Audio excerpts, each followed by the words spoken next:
Hey everyone, welcome back to Poppin' In with Alexa and Molly. I'm Alexa. I'm Molly. And today, you know what? I like to think that if we were billions of miles away in space, we would find each other as friends. I would be Rocky and you would be... Or maybe you would be Rocky, I was about to say, the way that he tumbles in is very you. I'm very much the dog companion, yes. I'm aware of that. Wait, that's so true, though. Yeah. And I mean that lovingly, but like... And you're very much like You're my Ryan little dog. Gosling being like, okay, focus, get it together, okay. Yeah. Amaze, that's me. Wait, that made me kind of emotional, actually. Really? Yeah. If you can't tell, we've been having some espresso martinis. We've got a secret special guest I hope you coming. can't tell. I feel like I can tell. Okay, I feel like, we've reached a genuine flow state. yeah, we're three levels above where we usually are, I feel like. Yeah. And we needed each other for this. We really did. I was down all day.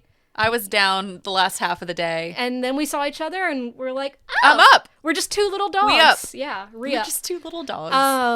But what are you popping in with this week, Molly? I'm popping in with something I've been popping in with since I was in 7th grade. Yay. But something that I never knew about. You've never popped in with. We were talking about this earlier because I failed reading, so. That's crazy. As a literature major. Yeah. I have a crazy. master's degree in literature, but I did fail reading in 5th grade. You know what? That really is inspiring to me, actually. It should be. You can always change your life. It's never too late to learn how to read. I'll never forget my dad once bought me a book. This is off topic. My dad bought me a book of this NASCAR driver who became a wait, am I remembering this wrong?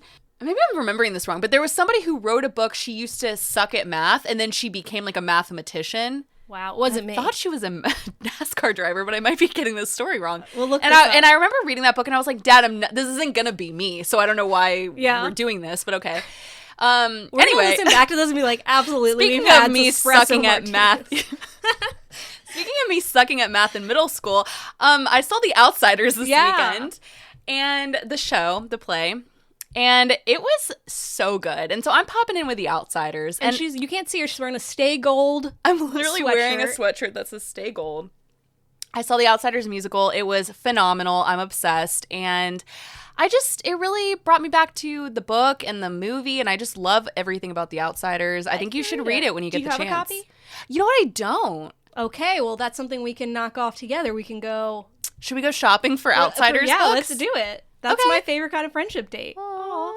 Do you think they have it at Barnes & Noble's? Absolutely. Well, that time that I was at Barnes & Noble and this person was like, oh my God, they have The Handmaid's Tale. This is crazy. And you're at a Barnes & Noble's. Yeah, it's Barnes & Noble. Okay, whatever. It was a fully grown adult, so I could judge them as much as I was. That's crazy. They have a book. A very popular classic book. Wow. What? But that's awesome. And you guys got tickets last minute too, which is like almost makes it a little bit better because it's like you weren't expecting to have this joy. Exactly. I was going to be so depressed if I couldn't see this show. And then we got tickets, and me and my mom and I went to see it, and we had Shout out Cindy. We had a great time. We had Yay. Pretty good seats, and I just really enjoyed it. I loved it. So that's lovely. Shout out to The Outsiders musical. Yeah. I guess. Sponsor us. Yeah. I'm popping in with Lady Bird. I told you I was I watched it on Friday. Yes. I saw it when it first came out, but it was like I didn't appreciate it at the time. It was like 10 years ago. And I watched it this time. I was like literally crying. I was like, Saoirse Ronan, I'll watch that girl in anything. No, she's amazing. And also, so here's the interesting thing. Every Greta Gerwig movie has made me cry. Yeah, because it's always mother-daughter relationships. Yes, or just... What's her relationship like with her mom? I want to know. Oh, I'd love to... Well, it's not even mother-daughter. It's just like about being women. Because the Barbie movie made me sob at one point. Like I cried... it was mother-daughter that made me cry. I was gonna say, yeah. You know what? Lady Bird, I probably told you this story, but I watched Lady Bird... when I was it was the day before I was going back to college, and I was just watching it like alone in my room, and it, for obvious there's a scene that's like very particular to that, and I literally just started sobbing. And it was like the music in it is really I listen to the music when I want to cry. It's so good. And I like searched like Lady Bird, the character Christine really reminded me of myself if I had been like braver in like high school. Like I would never go up to a guy remind me of you. And talk to them, but I also would be like, I named myself Lady Bird. I also just love the way I dress like I'm in the 1940s because I watched Pearl Harbor once, like that was me. I love the way they make her look too with the acne, and like I don't know, I just love it. It's so good. They do such a good job. I do want that script now. Yeah, I forgot. I did forget it was an A24 script. Yeah. Peak. I love that. But we also went and saw another kind of, not tearjerker, but like I thought it was heartwarming film. Oh, yeah, it was heartwarming. I'll say that. Yeah. We saw Project Hail Mary on Tuesday. Yeah. And I was really excited to see it because it just had gotten so many good reviews. I had clocked it when they first announced it was coming out. I was like, wow, this looks like it's going to be really good. And people loved it. I'm curious, now that you've sat with it for a week or whatever, what are your general thoughts? Yeah. Let's get into it. Let's go into space together. Let's go. Okay, so it's probably the biggest movie right now. Yeah. And it's grossed $300 million so far, which is the second highest grossing movie of 2026. Yeah. Which I have something to say. I was listening to a Ryan Gosling interview and he was like, this is probably what do you call it? Studios are shutting down and this is, a movie I can be a part of for once. It's bringing people to the theater. For once? Yes, he said it like that. And I was for once? I'm now thinking of every single movie he's been in. Did he win the Oscar for Barbie? I can't remember. He didn't win, but I'm he did for, I thought he won the Golden Globe or something. He won a SAG award or something. I'm like, are you forgetting? He's that it's such a big box office achievement. What? Barbie's one of the biggest. Yeah, but maybe it's because he's leading it. I don't know. Maybe he's just trying to be humble. Yeah. And he's not trying to focus on Barbie. He's trying to focus on Project Hail Mary. True. It's actually, it's the second highest grossing movie, right ahead of Hoppers. Hoppers is at number 3. Always those kids movies. I feel like they should have their own category. Those are the two only movies that are, March sucks for movies, but those are the only 2 movies out right now. You know what? And we'll get into this when we do our upcoming joys. April doesn't have a lot of movies coming out either. There's maybe 1 or 2. Really? It has the drama. That's it. Yeah, I can't think of other movies. I guess, this kind of time for... But it's funny because, I think Sinners came out in April last year. And, I feel like this time last year, I feel like there were more movies, but maybe not. Maybe. But anyway, if you're curious, Pegasus 3 is at number 1. If you didn't know what that was, you're not alone. Okay. It's a Chinese movie. Oh, okay. It's at number 1. But anyway, we're going to be getting into some spoilers, so if you haven't watched this movie yet, feel free to skip ahead. Our timestamps are in the episode description, and we also post them on our Instagram story. Follow us at Poppin' In Podcast. So I'll get into how I felt about the movie, but for those who don't know, Project Hail Mary is a sci-fi movie based on the novel of the same name by Andy Weir. Yeah. I thought the book was old. It came out in 2021. Mm-hmm. I did not know that. I thought it was old. But it centers around a school teacher and former biologist named Ryland Grace, who wakes up aboard on an interstellar spacecraft with no memory of how he got there, but he finds out he's the sole survivor of a 3-person crew, and he's literally in space. Yeah. So here's the thing, and we can get into your thoughts on this. Okay. I was honestly a little disappointed. Okay.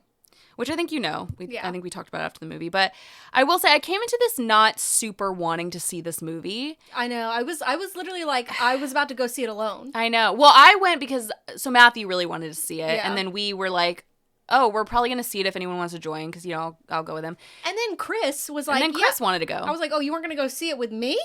You're going to go see it with me and Matthew and Molly? Yeah. I was about to sit in the theater like a loser by myself.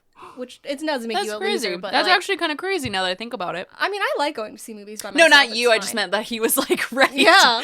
I'll follow that up with him later. I think I really need to start trusting my gut because whenever I don't want to see a movie, I typically tend to be right. Sometimes I'm still a little surprised, but I typically am right. And I don't like space movies. I'm really not a space movie person, and I don't usually like them. So I should trust in my gut. I honestly just didn't really enjoy this movie. I was thinking about that earlier. So you don't like space movies, but you do like Star Wars, right? Yes, that'll come up later. But yeah. Okay. I do. And I kind of was like, do we consider that it's a space opera?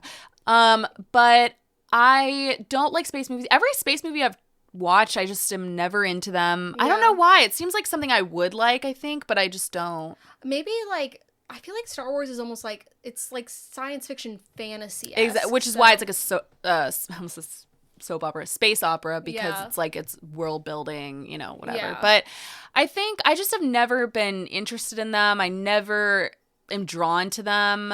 Mm. But it's interesting. So this movie was interesting narratively, the way they told the story. So they show clips from kind of the past, as if he's slowly having the memories because he's waking up and he's remembering stuff. And so you find out through his memories that he was essentially put on this mission to save Earth from an alien microorganism called astrophage. Mm-hmm. and it's consuming the sun's energy and will result in basically another ice age in 30 years. This made me panic about Ice Age the whole time. Like, it made me panic about having another Ice Age. So that was super stressful and uncomfortable. And anyway, he learned that this, like, breeds on Venus through the planet's carbon dioxide and energy from the sun. And so they have, like, infected other stars within Earth's solar stuff. And so he's on this, like, suicide mission to an undimmed nearby star. Yes. So that's kind of that's the base of the movie. Yes. And here's the thing. So I really liked it, but I knew going into it that it was like, okay, he has lost his memory when he first wakes up, and then it's like pieced together. And I feel like throughout the movie that aspect is almost lost, where it's like in the beginning he doesn't have his memory. He's like, oh, where am I? What am I doing? But then you just have these flashbacks, and they don't really tie it to like, oh, now I remember this, because it's, you don't, like, at one point I didn't get that. Yeah, I did not I pick forgot up on that he had lost his memory until at one point, like, Rocky, which we'll get to, like, asks him a question. And he's like, I don't know. I don't have any memory. I'm like, oh, yeah, that's right. You're an amnesiac. So I actually, that was like, when I was like doing research after the movie, that's kind of how I remembered, like, oh, he doesn't have a memory. But I did not get that. I thought they were just kind of doing like a back and forth. And I thought that made the pacing a little strange. Yeah. I think overall, I love this movie. I think it could have been like maybe 30 minutes shorter. But I think Ryan Gosling just carries the role so well. Like, he, first of all, so hot. He was so hot in this movie. Yes, and I told you, I was like, his glasses. His glasses were stressing me out the whole time. He has them like kind of dangling off his face, and I was like, as someone who does wear glasses, you would never. Yeah. You would, but it gives like chaotic scientist vibes or whatever. Can you imagine him being like your science teacher? Oh my, I would never get anything done. But I think, like, I don't know who else could have played this role, you know? Like, No. I think he is the perfect person for it.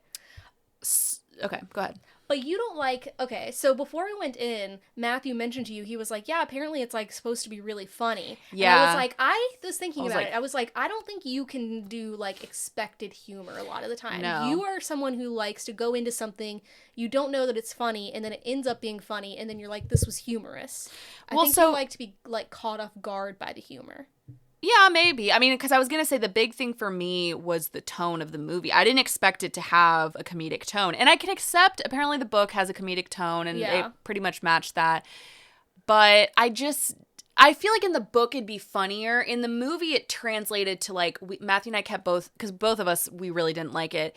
We kept saying it had, like, Marvel humor, where it was like, I honestly felt like I was watching a Marvel movie. Yeah. Because you know how, like, some, like, superheroes are often, like, space, like, they're on space exploration. Like, I could just see this being a Marvel movie. But you like those. I do, but I accept that they're Marvel movies. Yeah, whereas this, I was just expecting more. I was expecting it to be a little bit more serious. Like, it was a serious topic. So I just was, and I'm not saying things can't be funny, but what bothers me is that it was like every single thing was a joke. And I was like, okay. And also, you know, I don't like this, but when I'm in a theater, and I don't mean to take away people's joy. I never want to make fun of people laughing or whatever, because that's their joy. Yeah, but it was like every single thing, every single joke, everything that everybody was saying, people would be like, aha! Like, and I was like, okay, it's not that funny. And that annoys me when people are like just constantly laughing. And there's nothing worse than when people are laughing and you don't think it's funny. And you're just sitting there like, and it just to me wasn't. Like, I thought, again, I think it may have been, because the book is very much like, obviously it's like his thoughts. And I think it just, to me, did not translate well into a movie. It translated to kind of corniness a little bit, because he's having to say things out loud. And so I just felt like, it felt very unserious to me when it's supposed to me be serious. So I just didn't really know how to take it. And I wasn't expecting it. I just didn't really understand how it had all these like rave reviews. I think that's what kind of, I don't know, because here's the thing. Here's the other thing about it. I thought the visuals were okay. I didn't walk away from that being like, I needed to see that in IMAX. Like, I wish I had seen that in IMAX. Because, like, honestly, they didn't even show space that much. I guess not. I thought, like, so here's where I do think it'll get nominated for something. So they basically built, like, a life-size spaceship. And they basically had to build it twice because the spaceship, when there's gravity versus, like, no gravity is different. Yeah. And also, There's this little alien character, Rocky, that everyone loves. He's Yeah. basically, he's like a He looked good. hyper-intelligent He dog. looked, the way he was created was really good. Well, he's puppets. There's no, Yeah, that it's makes not sense. CGI. There's like Yeah. five different puppets like that are whatever, and that I thought looked They did incredible. a good job with that, yeah. Yeah, like I thought the practical effects that they did were phenomenal, especially because there's not like a single green screen used throughout this movie, I think. And multiple people said, like, I heard a lot of people be like, oh, you didn't like Rocky, did you? And I was like, no, I actually did like Rocky. I thought that their relationship was really cute. I thought they created that emotional, like I thought the dynamic was written very well. Again, some of the humor, I was like, okay. But I thought that they were written well enough to the point where when they first leave each other, that like it was a very emotional scene with like the music and stuff. That actually really touched me. I was like, oh, I liked that. And I thought how Rocky looked was really cool. And I didn't read the book, and I'm curious like how I would feel if I had read the book.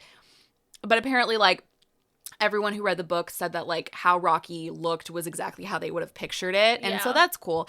I will say, so it was a 2.5 hour runtime, too long for me for not enjoying the movie, but people actually felt like a lot of the criticism I saw of the movie was that they felt it was actually too rushed. Really? Yeah, because they felt like it was leaving out a lot of key scenes and key details. So again, I haven't read the book, so I think to them, it probably, like to people who have read it, the movie actually probably felt like it was not long enough. Mm. To me, I was like, I'm ready for this to be over. Yeah. I thought the ending scene when they were on the beach, I was just like, okay, let's move on. So, I mean, overall, I really liked Project Hail Mary. Yeah. I thought it was fun. I enjoyed Glad for you. The visuals, and I think... Would I watch it again, though? I would not. I would watch it again if it was like 30 minutes shorter. But I think casting, I'm glad they added casting to the Oscars this year because casting is so important. It's like, so important. Think, like, again, if it had been anyone else, like Ryan Gosling is really But key question to the for you, does a casting director have to do with like something where it's like, I mean, Ryan... Why am I trying to say Garfield? Who is Ryan Gosling is probably offer only. So like at that point, I mean, would casting have to do with that? I think so because you got to know who you're sending the offer to, you know? Like like for example, the other Ryan Reynolds is probably offer only. And if it had been Ryan Reynolds, well, no, but a casting is probably a specific person. So that's what I'm saying. Like, do they have anything to do with that, or would it just be the director, or the producer, whoever? I mean, I think you still have to have, like, a casting person in general. And we forgot to mention that one of the movies we really enjoyed, Anatomy of a Fall, the main actress from that was in this. Sandra. Which you told me. And she sang a rendition of Sign of the Times by Harry Styles. Matthew and I have been singing it for the last few days. Was? Yes. I will say that was one of the scenes where I was like, we could have cut this. But she sang the entire song. Mm-hmm. I love her, though. I think she's a phenomenal actress. I did like her in this. Overall, I just... the cast, Lionel Boyce? Lionel Boyce, I think, or what? Yeah, yeah, from The Bear. And he was in this. He was, yeah. Lily from AT&T was in this, as Chris told us. I was like, okay, cool. And also Ken, from Industry, like. Oh, he plays Eric Tao in Industry. I don't remember what his real name is, but yeah, he was in this. Something. Yeah, but I really liked it. So I didn't, but that's okay. And that's okay. You didn't want to see it anyways. So I really didn't. So, you took one for the team. I did. It's an experience, and now you know. I got some points from Marcus Theaters, and we're good to go. There you go. So, let's get into our question of the week. As always, we post a question every week, and we love to hear from you guys. So, please go follow us on Instagram at Poppin' Podcast and let us know your thoughts. This week, our question was... What is your favorite space movie? Yeah. So I had a hard time answering this because I don't like space movies. Actually, I was thinking about that earlier today when I was thinking about my answer. I was like, I'm curious what Molly's is going to be. Yeah. You set me up for failure. But no, I said, and I hope this counts as a space movie, but I really couldn't think of anything else. I said Star Wars. Okay. Just any of the Star Wars. It's technically a space opera, but I am going to call it a space movie. What is your favorite Star Wars? Go buy yourself. Go see a Star Wars. Okay. It's okay. Should I watch it? I have a wrong answer. Okay. But it's because I was forced to watch it by Matthew. So it's kind of like, I like what I've been I mean, I've seen all of them, obviously, but like we watched the prequels the most because that's what he loves, the third one. Okay.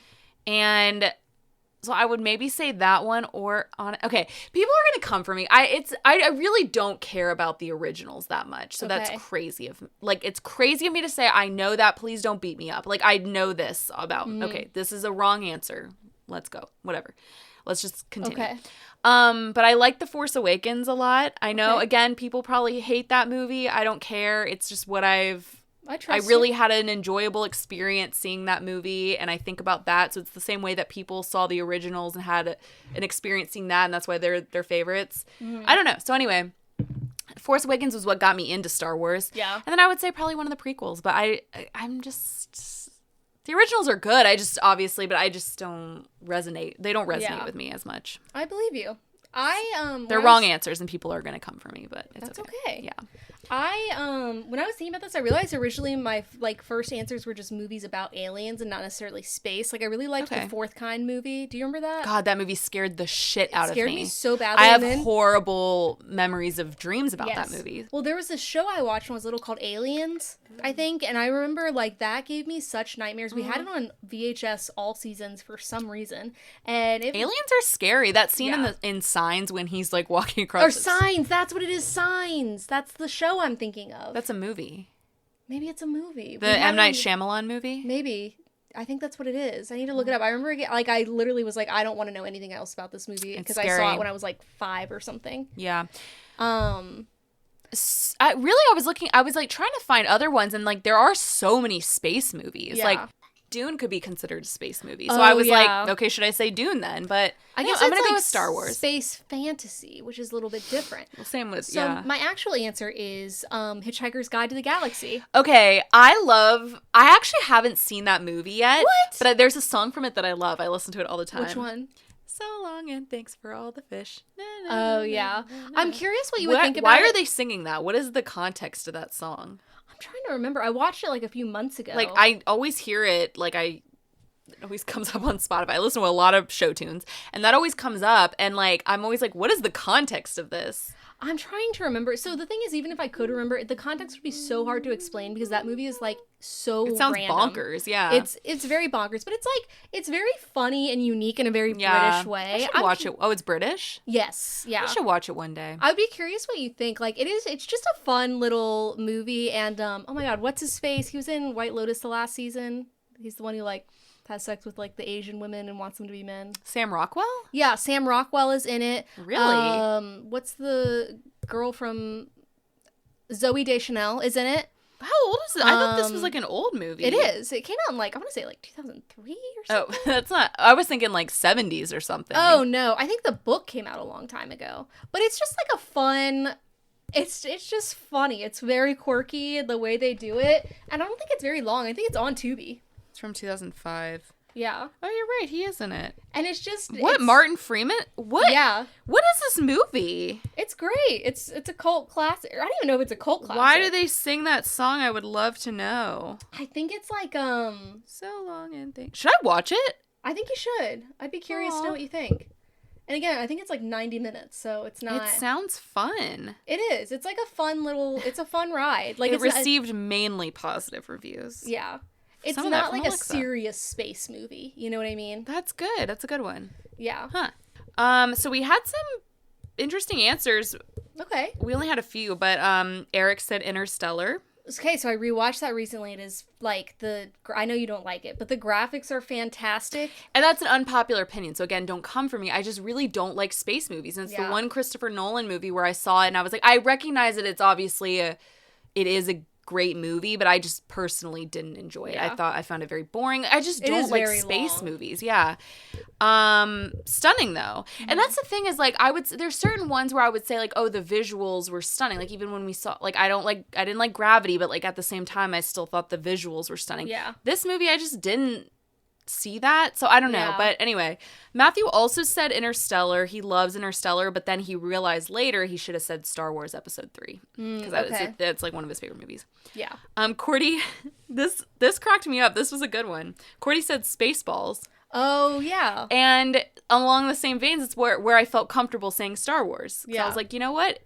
Takes Place in space. Yep, same thing. So Yeah. that's a good one. I actually do like Spaceballs. So those were good answers. Yeah. And there's plenty more. I mean, there's so many. Yeah. But I'm just not a big space movie person. You know what I've never seen is 2001: A Space Odyssey. Never seen it either. I've also never seen the one with Arrival with Amy Adams. Oh, that one is never. good. It Everybody really loves place, it. It doesn't take place in space. It takes place like here. It's like an alien comes down and she has to like. And a lot of people said that this like, what did we say? Project Hail Mary is kind of like Interstellar meets Arrival because it's like she has to like basically translate like the language of an alien or whatever. But then with the tone of The Martian, maybe. Yeah. But there's also one with Robert Pattinson that I've heard of that. And also one with Kristen Stewart, but I've never seen. Like, oh, the Kristen Stewart one I did want to see. That sounded interesting. I haven't heard of the in terms of recent 17. ones. Oh, maybe that's what I was thinking. Oh, that's when I was looking at them. I was like, wait, should I say Mickey 17? I was going to say, Mickey 17 is a space movie. Yeah, I don't consider it that, but I love Mickey 17. Yeah. What would you consider it then? I thought he was in another space movie. He's in Earth. It's a He's only in Earth sci-fi for like 2 minutes. comedy. Yeah. He is in space, but they don't really show space. Like that, I just don't consider it space. I don't know. But I do love Mickey 17. Do you think you could, like, do okay on a spaceship? No. Same. I think I would be like, I need to get out of these walls. His, like, situation in that movie, for him to be so comedic and everything's fine, it's a nightmare. I can't think of anything worse. And I think it's because, so I was, like, listening to an interview with the author, Andy Weir, and I think I told you this, where he was like, yeah, I write a lot of, like, isolation stories. And he was like, because when I was younger, I forget why, but he was like really I think it's because like his parents were divorced, he didn't have a lot of friends or whatever, so he's like, so I know what it's like to kind of like keep yourself entertained and like to make yourself laugh and like whatever. Okay. And so I'm like, okay, I could see that. Interesting. You're not in space, but sure. Yeah, he was like, you know, in Connecticut. You're in your own space, wherever he was, but yeah. Yeah. Oh, would you rather be in space or in the ocean? Like in a submarine? What would you rather be in a... What?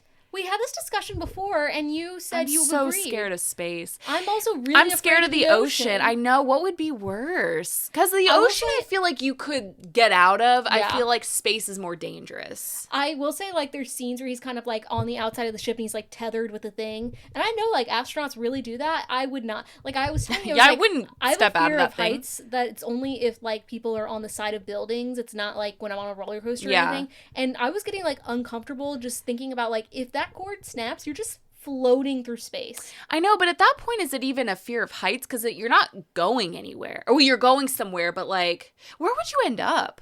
Out of curiosity. You would probably I mean, if you didn't die first, you would just get pulled into the gravity of some planet and, like, probably evaporate.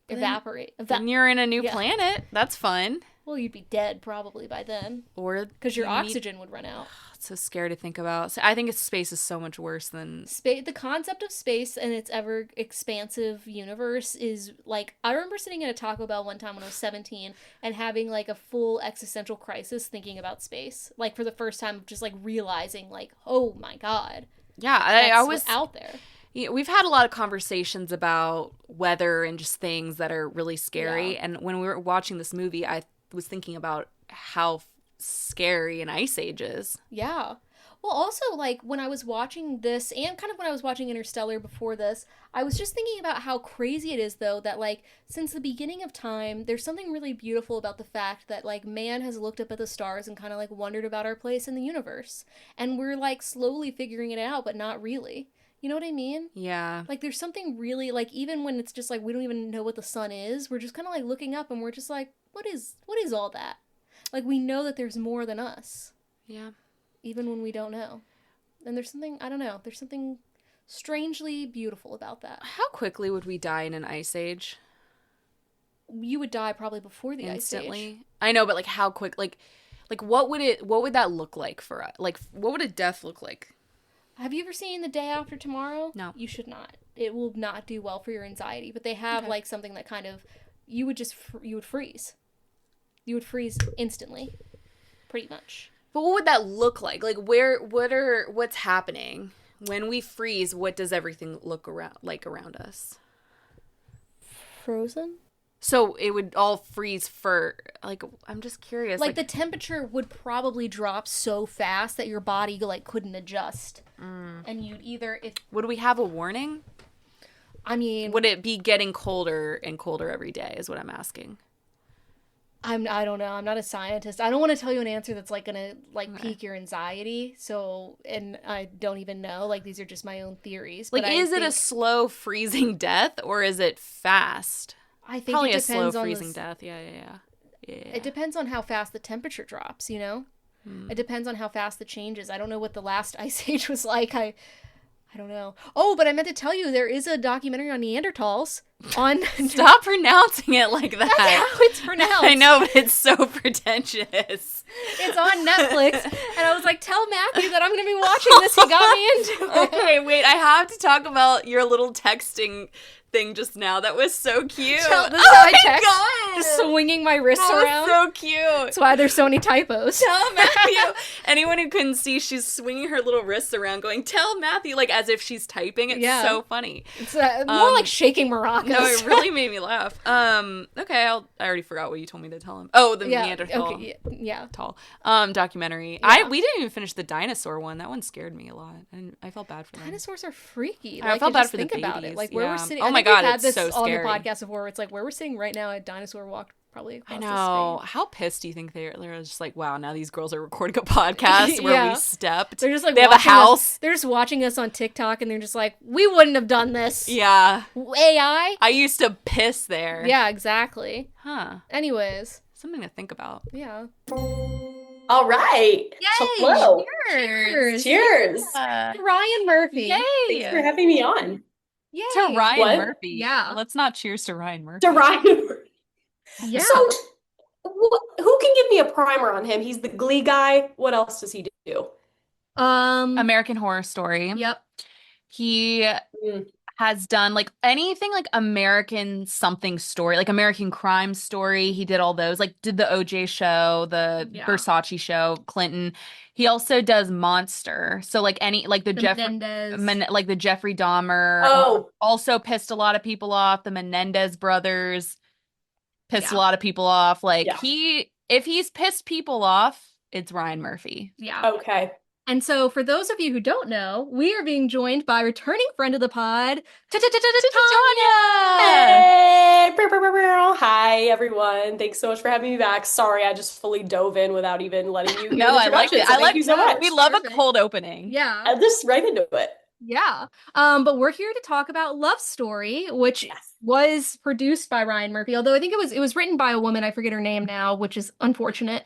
But was it Alexis something? Maybe. Okay, because she often works with him. It's Alexis something. Well, Yeah. it's like Wood.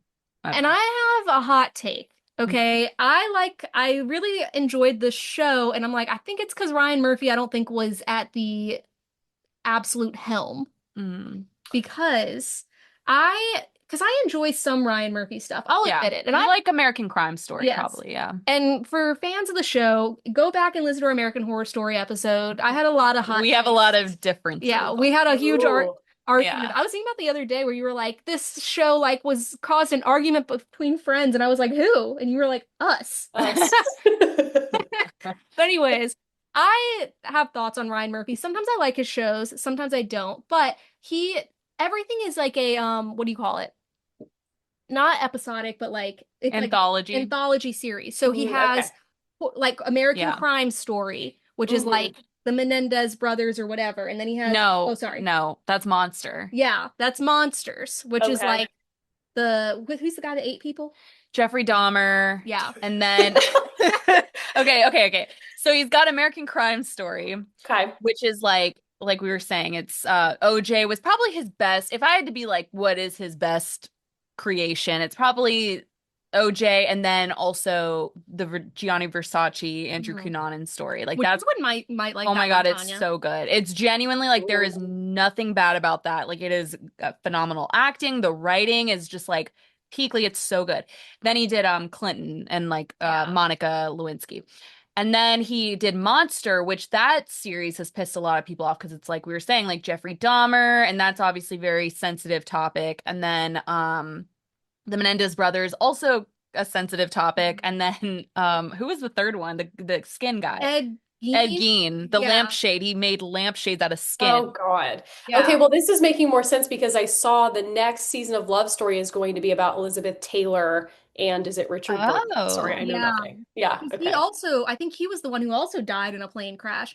But here's my, I think one of her husbands did, so don't quote me on it. Oh, Had okay. a few husbands.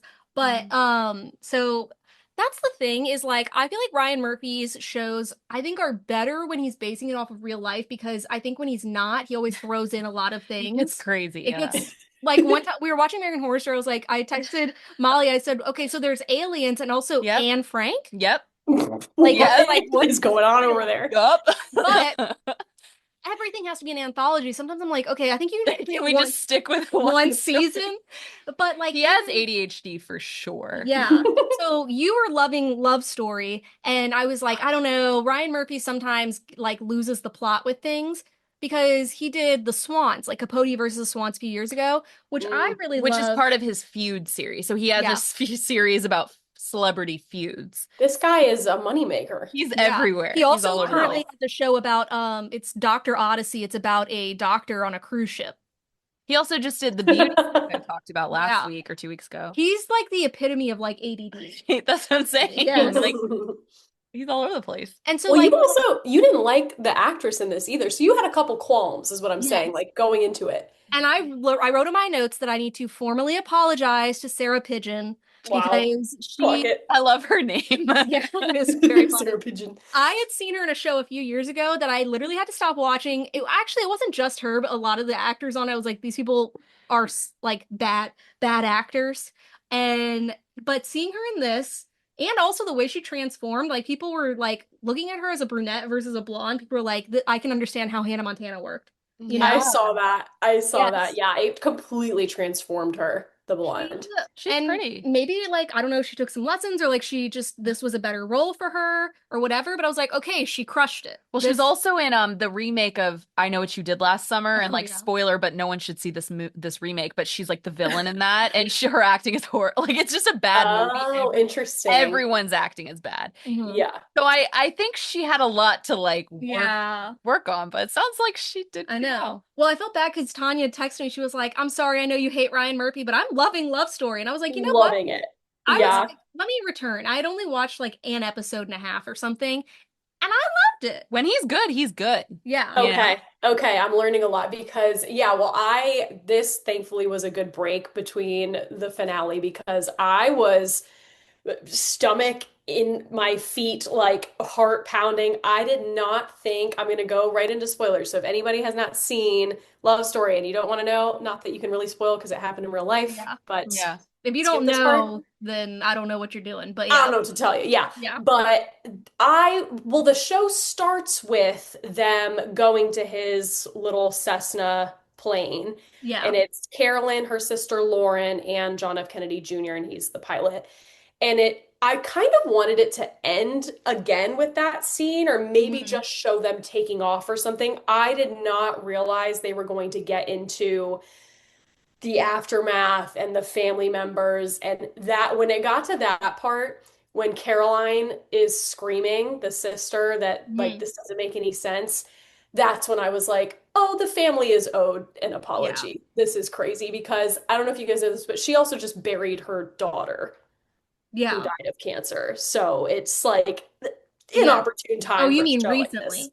Oh, yeah. Yeah, okay. Caroline Yeah. Kennedy, which is it's confusing because the sister is Caroline, the Mhm. wife is Carolyn. Yep. Okay. So Which you is have to interesting. yeah. Is this Meryl Streep's daughter? 'Cause Yes. She's okay. Yeah. I've heard. Yes. Meryl Streep's daughter played Caroline. Oh, that's right. You told me that and I forgot already. Yes. Yeah. Yes. Anytime I learn that Meryl Streep's one of her three She's daughters three, yeah. is in a show that I watch, I'm always like, wow, this is like Inception, but for Meryl Well, Streep. one of them is very good. One of them's not, in my opinion. But the one that's in Yeah. this show that you guys are talking about, or obviously, is Yeah. I think she's good. very good. Yeah. I really like Yeah. her. But no, I think that it's good that they did because it is crazy. So a lot of people, if you don't know, they die in this plane crash, right? And everyone talks about so JFK sad. and Carolyn, and then they So- forget that Carolyn's sister was in that plane and also Yeah. died. Mhm. And like the mom, I don't know if you've gotten to this point, so this is a little bit of a spoiler, but whatever. The It's all mom good. like makes a point. She's talking to Caroline, the mom of Carolyn, and she's like, JFK, here's how it's framed in the newspapers. She was like, John's picture is huge on the front. Then they mention Carolyn, and Oh, then Lauren is a sub, like, if you flip the page, she's within it. And Sad. they're talking about like, oh, well, this is how, if we want Carolyn and John to be buried together, like blah blah blah. And the mom interrupts. She's like, how dare you like talk to me like this? She was like, you lost your brother. She was like, I lost two of my daughters in that plane crash. She's like, I, and I don't want to spread misinformation, but isn't Lauren a twin? Wasn't it twin sisters and then Carolyn?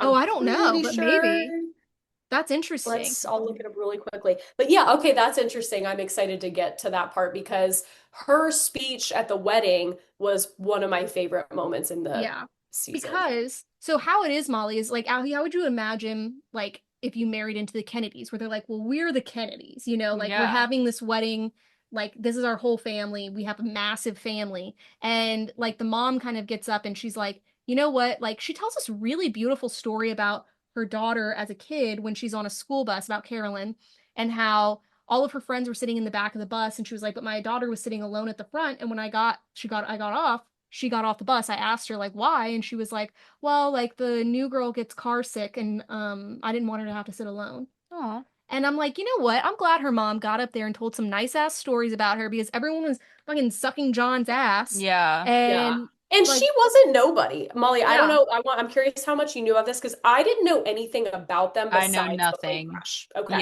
Yeah. She was a badass and she yeah, was working at Calvin Klein, very much living the fashion it girl life. And everything that happened, I would look up, did this happen in real life? yeah, And she was very much, paid a lot of money to maintain her beautiful blonde hair. Some of her friends would say she never put a brush through it, but she was just very chic, elegant, well-tailored clothes. Like everything's very simple. A lot of just like good denim, black top or a blazer. She was really cool. And Yeah. her sister, Lauren, was, I think, an executive, but high up at Morgan Stanley. yeah, So that's a great point, Alexa. It's not like these two women were just scooped up from the streets and married yeah, into this family. Like they had careers and yeah. ambitions. But it's like you get swallowed by like the Kennedy name, Hmm. Yeah, of and course. I think like oh, I think what is also really drawing about Carolyn is like she didn't give a fuck. Like she was like, oh, John Hmm. proposed to her, John F. Kennedy Jr. I don't know why I'm Mm-hmm. clarifying at this point as though you're like, who? Yeah. But anyways, the first time she said no, she was like, no, I'm good. And I will say, so I think in the show they like really play up their love story a lot because obviously it's a love story. Yeah. And I think like, and towards the end, it's like they're kind of like going to couples counseling or whatever, Yeah. and it's supposed to be like, oh, like, but we're reconciling. And there's like a lot of kind of misreported things about that. But I think like what's interesting is I've heard, and this has been like kind of confirmed by multiple sources, Carolyn was cheating on him with her ex-boyfriend, who was Mm-hmm. also a model, and she had told her friends that she like wasn't really attracted to John anymore. And which John kind of being like I the think sexiest I man think he alive. was cheating on her too, right? I don't know. That's unconfirmed, but I wouldn't doubt it. But he also like had a hard time believing he's like, what do you mean you're not attracted to me anymore? Like I'm Right. John F. Kennedy Jr. Look at me, you Mm. know? Yeah. And I don't think he was a bad person, but I think like they made it seem a little bit more rosy towards the end than Hmm. it actually was. And what's crazy is they blame like newspapers and stuff that and there's always the woman is always the villain, right? Yeah. So like Yeah. even when like before when they first got married when they're dating like the way that Carolyn is projected in the newspapers is like just as the villain. But then when the plane crash happened, they basically blamed it on her because they said she took too long at the nail salon. And that's why like all the Oh, I newspapers didn't are know reporting it. And that. they were like if she had been on time and left earlier, they wouldn't have crashed. Not the fact that John F. Kennedy That's Jr. crazy. Was not equipped to fly a plane in inclement weather, had like just barely passed his flying license, and like had been told maybe you shouldn't take off, and he did anyways. Yes, and the Coast Guard report said most likely pilot error. Yes. Oh my And gosh, I didn't but know that. newspapers blamed her and her like vanity is what they said. And I'm like, you know what? even in death, a girl can't win. A Yeah. bitch can't go on top, you know? No, really. Lauren was a twin. Her name is Lisa. She has mostly lived her life out of the public eye, which I can't even imagine. Smart. I would Yeah. do the same. Yeah. Yeah. But yeah, I throughout, I don't know that I've seen a show that or movie is based on real life and you know that it ends in tragedy, but it's I guess I mean I'm sure there are famous examples of that, but it feels so recent because we Yeah. were kids when this happened. I mean, Yeah. young, but it just I don't know. I asked my parents, did they what was this huge? Do you guys remember this being insane? And they were like, "Oh yeah, this was a big, big deal." I Yeah. also appreciated very much because the theme throughout is about how much the paparazzi is ruining their lives. Yeah. Mhm. The episode where Princess Diana dies, Yeah. and she says she smiled for them. She did everything right. She went out in the public eye and they still killed her. I thought that was really interesting. Yeah, because so we were talking about this with all the Chapel Roan stuff recently, where it's like, Yes. yes, Chapel Roan is very interesting and like maybe she will shoot a child, I don't know. But like but also I'm like I can see her point where I'm like I think we need to have more like laws and regulations around like paparazzi and privacy because it's like you can be famous, but I don't think you deserve to like, you know, like we were talking about like our favorite paparazzi moments and I was like I feel bad, but like Hillary Duff getting engaged and then like giving a blowjob was like it's something I think about regularly, even though it's like a crazy violation of privacy. Yeah. Or even like, you know, the Funny though. it is funny, but like the paparazzi's like where they would like upskirt girls and stuff. And Oh like yeah. and just like the amount where it's like I can't go and like get a bagel on the street and not be like Mhm. harassed and have someone like at one point they call her, excuse my language, but they call her a cunt. Yeah. British Yeah. people will be like, "Why'd you say excuse my language?" But Yeah. Like, anyways. And I'm just like, I think like it would be really hard to lose all your anonymity, and that's like a big thing between her and John, where they like fight all the time. Where he's like, he's been this way since he was a child, like he's never known any other life, and she's like, my whole life has changed, like you don't understand. yeah. And I'm like, that would be hard because you could love someone, but you're giving up everything, your privacy, your anonymity, your like who you are as a person. I don't Yeah. I mean, as you know, I don't even like to post on Instagram, let alone I Yeah. can't imagine what that was like for her. And yeah, there was a moment with Caroline Kennedy and Carolyn where she says to her, I think she takes her daughter downstairs in their apartment building because the little girl wants to go see the doorman because he gives her candy. So Mhm. Carolyn takes her thinking nothing of it. And of course, the paparazzi is all outside. They start taking pictures through the windows. And Caroline runs down to find her daughter. And she's like, "What are you doing? What's wrong with you?" Carolyn apologizes profusely and she says to her, "I thought that you of all people would understand this." And Mhm. she's not really that, doesn't give her much grace, which I get it, it's your kid, but she says, "But I was born into it. You chose this." Yeah. So it's just different. But those kids, I don't know if you guys follow any kind of Kennedy lore, but the whole family, it's just insane. And No, Caroline it's in insane. particular, Yeah. it's just nuts. I mean, your father is the president of the United States and the victim of one of the most famous assassinations in history. Yep. Your mother then moves you to well, hold on. Then your uncle, who was also progressive and wonderful and a politician, also gets shot. So then Jackie Kennedy was like, if they're shooting Kennedys, the next targets are going to be my kids. So she Yeah. moves them to Greece. She was an interesting character in the show too because she did have that weird like learned transatlantic accent. What do you think That of I it? feel like the casting was weird in that one. I didn't watch I it. agree. I was like, what's happening? Not no Naomi Campbell. That's Naomi Watts. yeah, Naomi Naomi Campbell. Campbell. I was like, wait, that is a name though. Wait, Oh yeah. no, that was weird casting, Yes. and I didn't I watch think it, she's but pulling off that accent well enough. Like I love That's her. Naomi Watts. Yeah. yeah. Wow, She I went from The really Ring to just this. No, I'm just Wait, kidding. she's done other things Yeah. since then. Can I tell you guys some lore about me though with the Kennedys? Yeah. Yes. I used to live in DC and I lived in an apartment called Dorchester House, and JFK and his sister Kathleen lived in my same apartment. Wow. Yeah. And so I was constantly like, are they like haunting like my room? Yeah. Like I was so Molly, scared. That's Yeah, that's no. crazy. so cool. Yeah, I was really scared.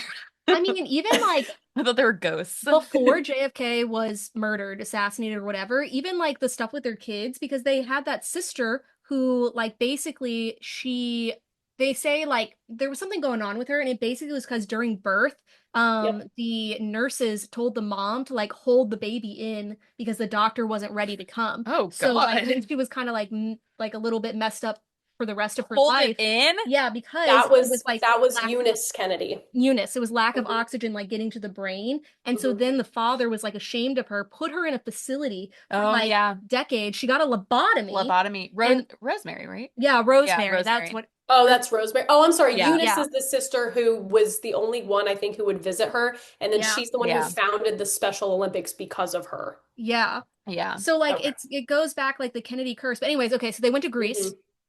They went to Greece. Oh, yeah, no, you're so right. I was about to get into that more, but yeah, they go to Greece. Jackie Kennedy marries this guy, Aristotle Onassis. That's where Hmm. that comes from. And she, I What don't are know, he was a these shipping Like nicknames? magnate. crazy. Like imagine Stoddy. like Aristotle, pass the milk. Yeah. Stoddy. Aristotle. I bet it was Stoddy. Or Airy? I don't know. Steady. Ari is a good. Airy. They do say Airy in the show. Toddle? Ari, Airy. They Okay, that's do kind say of that. hot. I kind of Yeah. like that name. Airy, yeah. Yeah, I kind Ari. of like it. Yeah. Okay. Yeah. Airy But Onassis.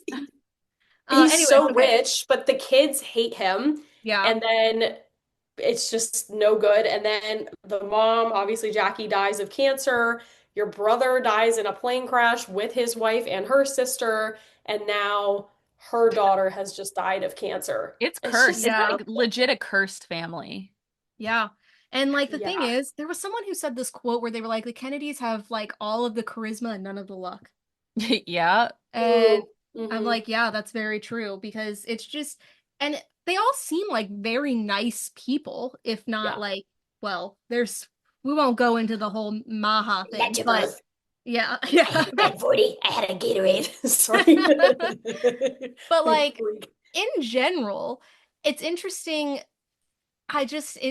It's very sad, and I can't imagine being Caroline. Like that's so tough. But also, like, there's this line that they say that she says in the show about JFK Jr., where it's like his whole life was in the shadow of his dad, and his whole life was living in the shadow of a tragedy he couldn't even remember because he was like 2 or 3 when it hmm happened, Yeah. which is kind of like, The little photo. Yeah, yeah. of him saluting. Yeah, Yeah. that is Um, insane. Their I weird little do. shorts. They're wearing like weirdly Oh, short yeah, they clothes. are. yeah, that's very the Yeah, 60s, yeah. Yeah. yeah. Um, That's but a go ahead. Sorry, that's another piece of DC lore that I love because I mean, obviously, there were a lot of Boston history, but then a good amount of DC stuff too. But did you go to Martin's Tavern ever in college? That's the one in Georgetown where JFK was said to have proposed to Jackie in booth number Oh, Oh wait, 3. is that where no. you took us when we were there? Yes. Okay, I Okay. don't think I've Yes. been there. You can tell they haven't changed it since he proposed, though, I will say. Yeah, It's a cool Yeah, it's old. totally. place. It's Yeah. old. But it like feels Very it's old cool. pub. hmm Yeah. Um, but I think like the show in general, I was kind of at first like, why are they making this? Do we care this much about this random relationship? But I think it Yeah. says a lot about like it's not she wasn't our Princess Diana, but like Yeah. it was around the same time, and I think it says a lot about us as a culture. Yeah. But they are the closest thing we have to a royal family. I think Yeah. that's why everyone's so obsessed. Yeah. Because the trajectory of this country, not to get too political, but had JFK not been killed, I think we would be in a completely different place. But Right. Yeah. yeah, that and just the tragedy that just follows them. But I will say it almost reminds me of like a Princess Diana Charles or a Kate Yeah. Middleton Will situation where you have the guy is part of like the initial family, but everyone's obsessed with the girl because it's like sorry, woman. Why am I calling her girl? Anyways, Right? because it's like she's so fashionable, she's so beautiful, and like That's what I was gonna say. I don't know. Did you see that they had to do reshoots of the show though? Because like I guess the original photos that came out of what like she was wearing, Yeah. people were like really pissed about, so they had to do reshoots. Yeah, because No, what was people were she like, this wearing? isn't her And fashion. no, she's wearing like Converse with like what was it? It was like I just saw it recently, and Yeah. it was like the outfit she wears now with like the loafers and the black pants and black turtleneck. Like, that was like Her look. yeah, but Yeah. then the original photos people saw it was kind of like it reminded me of Blake Lively and the it Oh, ends and with with us us. photos where everybody was just like, what the fuck. Like Oh, Yeah. her outfits were crazy. But that's kind of this, like she was wearing like Converse with jeans. Like it just was Yeah. not her style. So people got mad and so they reshot it. Which they had to because her style was such a Yeah. big thing. Yeah. And you were wearing something when you were here last time, Tanya. Where I was like, you're giving CBK. that was the nicest thing you've ever said to me. Yeah. But these girls in New York and even young men, again, girls and young men, ew, these young women and men in New York are These trying to children. emulate their fashion. Yeah. Yeah. They're wearing the backwards hats. They're trying to, and there's been so many memes online about it, but people are like, if you really want to be Carolyn Bessette-Kennedy, you have to beat men. Like, she was out here fighting with these guys and Yeah. Yeah. screaming at him in the street. Yeah. So She was Yeah. there's like, that. she was like, I don't give a fuck about Yeah, you you. gotta start Yeah. whooping their asses back. Like, Yeah. Which have you oh. seen the pictures of them having the fight in the street, Molly? Hmm. It's Yes. crazy for that Yeah, high of a public profile. Like he's literally like I grabbing know. her.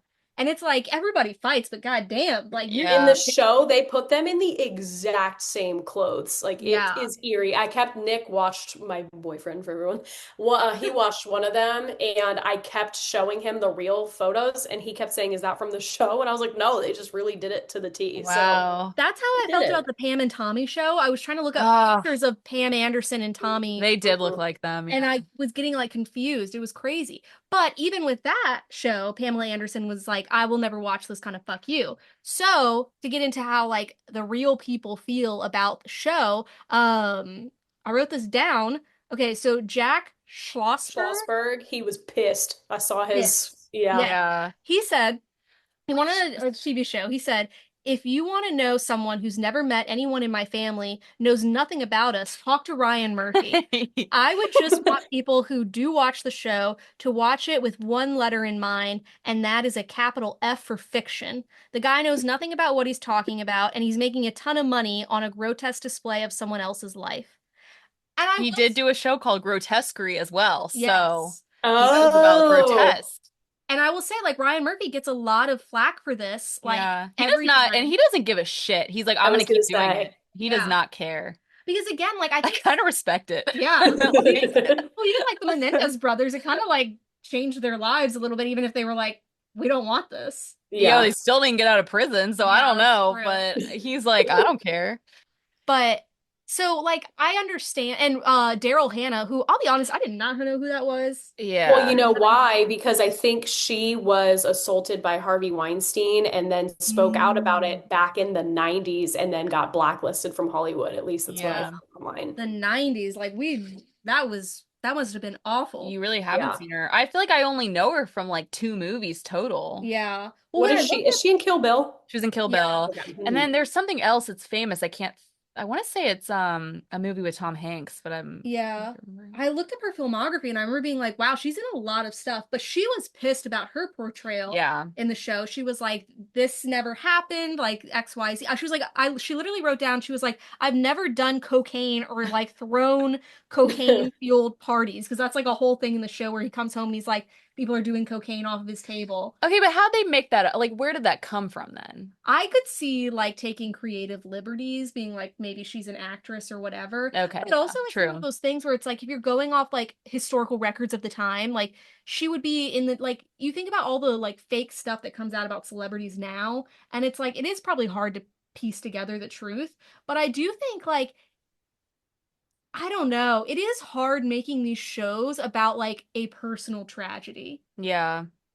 And it's Yeah. interesting because like they show this scene where Caroline, the sister, comes out after the death, and it's like she's just talked to Carolyn's mom. She comes outside their apartment. It's all these people standing with like they have like we love like JFK Jr. and like Ugh. whatever. And it's like they're grieving themselves, but it's not their grief. You know what I mean? Like they're Yeah. not giving her any space because people think they own you if you're in the public eye.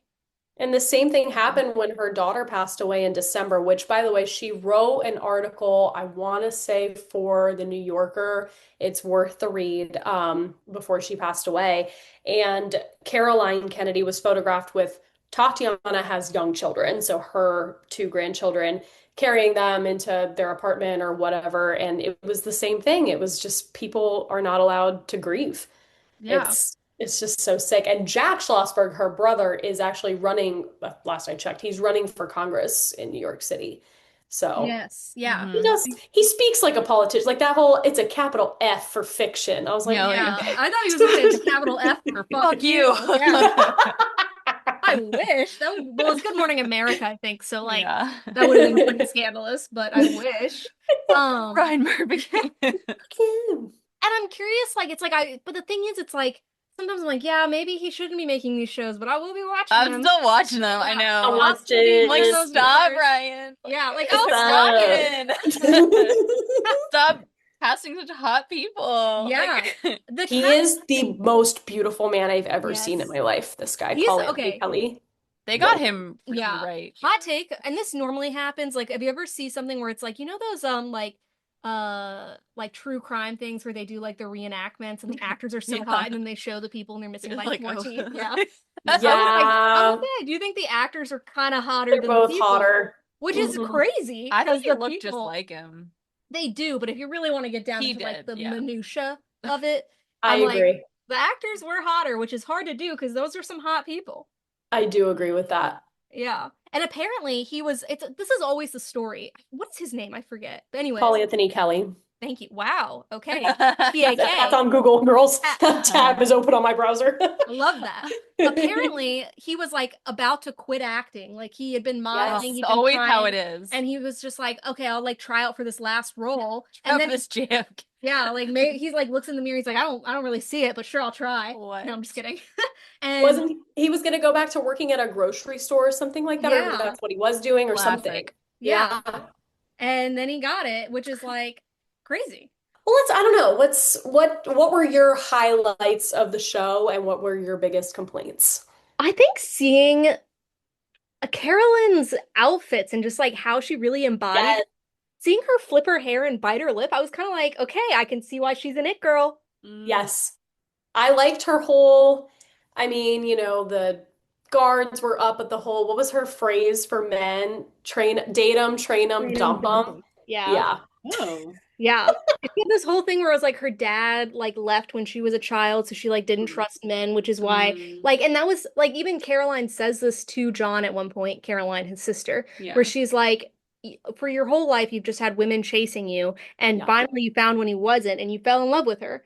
And now like, I think you have to like that's what you love, so actually like appreciate that. Yeah. I love that he proposes and she's like, no. And then they He was have like, I'll think about it. And then she yeah. meets up with her. I don't know if this is really how it happened, but she meets up with this model that she used to hook up with, or I guess that was her ex-boyfriend. And she just Yeah. tells him that. And she's like, well, I didn't say yes. And he goes, well, that makes me feel better. And she goes, what? And he's like, you're just so guarded. If JFK Jr. can't get you, that means no one can. So that makes me Yeah. feel better. Dang. Which is like he also kind of looked like JFK Jr. I was like, okay, she's a type. Yeah. And I'm just kind Yeah. of like, and the thing is, here's okay. So I think CBK, we're informal like that. I think she was like Love. a fashion icon, but I'm curious if she was just very waspy, and that's what people sometimes like really embody. I'm like, she was very thin, very like blonde, Yeah. pale, blue eyes, like, Yeah. and I'm curious, like, why wasn't Caroline like Molly's this? like, wait. I'm like, yeah. Yeah. But like, Yeah.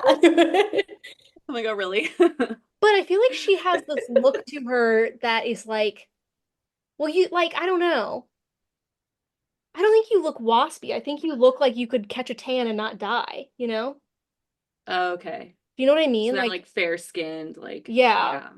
Like, I I just, do be catch. I can catch a tan. yeah. You can catch a Like, you like that tan. turn of phrase? That's what I always say. Catch a Huh? tan. Catch it. Catch a tan. But and so I'm curious, I'm like, okay, if she were brunette, oh, brown eyes, whatever, would we be as obsessed? Because here's the thing though, also like people were obsessed with Jackie Kennedy's beauty. What about Kate Middleton? That's true actually, but people aren't like obsessed with I don't know, are people as obsessed with Kate Middleton as they are with Carolyn I'll be honest, I Bessette-Kennedy? know more about Kate Middleton than I know about Caroline. But Yeah. also, I was reading a lot online too, just going down Reddit rabbit holes, that the nostalgia of it all, I don't know how big it really was versus us looking back on it. And Kate Middleton's alive, so maybe that's Yeah. different. But Yeah. I said this on the Reality Bites episode, the first one I did. These damn Kardashians did a lot for brunettes. They did. A lot for brunettes with an ass. I will say earlier we were saying like what's our version of the royals, and I don't want to say it's them for like the reasons that it's the royals, but I sort of think in terms of like the way that people know about their lives and kind of have Yeah. obsessed over them, I would almost say like our version is the Kardashians, which I That's don't want to say. interesting. I don't want to say that, but like I think it's Yeah. kind of true. I think in the 90s, it was probably more the Oh, yeah, Kennedys because yeah, it was like definitely. that generation. Like, I think about like my parents, my mom was born like the year that JFK was assassinated. So, like, my grandparents would have been in their like 50s or 60s. So that generation would still be like really into the Kennedys. Whereas I feel like now it's kind of like the Kennedys have kind of like fallen to the wayside a little bit. Yeah. And now we have the Kardashians, 1K to another. Which is like, I do like, even my dad will be like, yeah, I heard like Kylie Jenner said blah, blah, blah. And I'm like, that's crazy. Yeah. That's a really interesting point, Molly. And there are just so many of them. I They're know. interesting. It's They're like that. all good I looking, know. but they all look different, but they all look similar, and they've all got their own kids now. There's a lot there. And they have a nostalgia factor too because their father died. And Yeah. They have a I, 90s thing. Tragedy. Yeah. yeah. They will have a show about them, and Ryan Murphy could do it or he could not because he's friends with Kim Kardashian now. So I don't know, but Yeah. because now he has. Oh, and we forgot Well, they about had Robert Kardashian in a show, an right, LJ show. and I forgot he does a show with Kim Kardashian. But anyway, we All won't talk fair. about Oh, that. All's Fair. Oh Yeah, my God. I've never that's seen it, but I am a whole other obsessed with show. do you guys know Trixie and Katya, the drag Yeah, queens? yeah, They have their own podcast called The Bald and the Beautiful. yeah. And Katya watched it and she was like, it's so bad. I It's have to so watch bad. it. Like it's one of Yeah. those. Oh, So we terrible. watched like a couple of episodes, I Yeah, think, and I then I was couldn't like, even watch the whole thing. once I saw Kim Kardashian wearing like an exposed thong in her lawyer's office, I was like, I just don't think this is for me. I don't know. They've done a lot We've for. gone too far. Think about like everything they've done for culture, that like pop Yeah. culture, and we'll just I go was through. actually, I got my Vanity Fair, Kylie Oh Jenner's on yeah. her, and I was like reading something about I her, like those and I photos. was like, actually, yeah, the photos are kind of weird, but I was like, what would happen if like Kylie Jenner or someone, Died. Oh, no, sorry. like they never really express their political opinions, No, and I'm kind of Yeah. like saying, they have them though. yeah, You that's know, like true, I just don't think they. but I'm like, I feel like they could sway a media, which is I think unfortunate. Kim has tried. I don't think the rest of them Yeah, could speak about it. You know what I mean? Like I don't yeah. think they know any. And I don't mean that in a rude way. I just mean literally. I don't think they know. She's still trying to be a lawyer. That's another interesting parallel. JFK Yeah. Jr. failed the bar a couple times. Yeah, Okay, so a is couple. she. Yeah. Yeah, she's. Yeah. Yeah, actually, there are a lot of parallels. Wow. Molly, that was a really interesting point. Yeah, Yeah. I'll have a show about them for sure. Ryan Murphy, hit us up. TM, TM. Okay. The idea started here. TMTMO.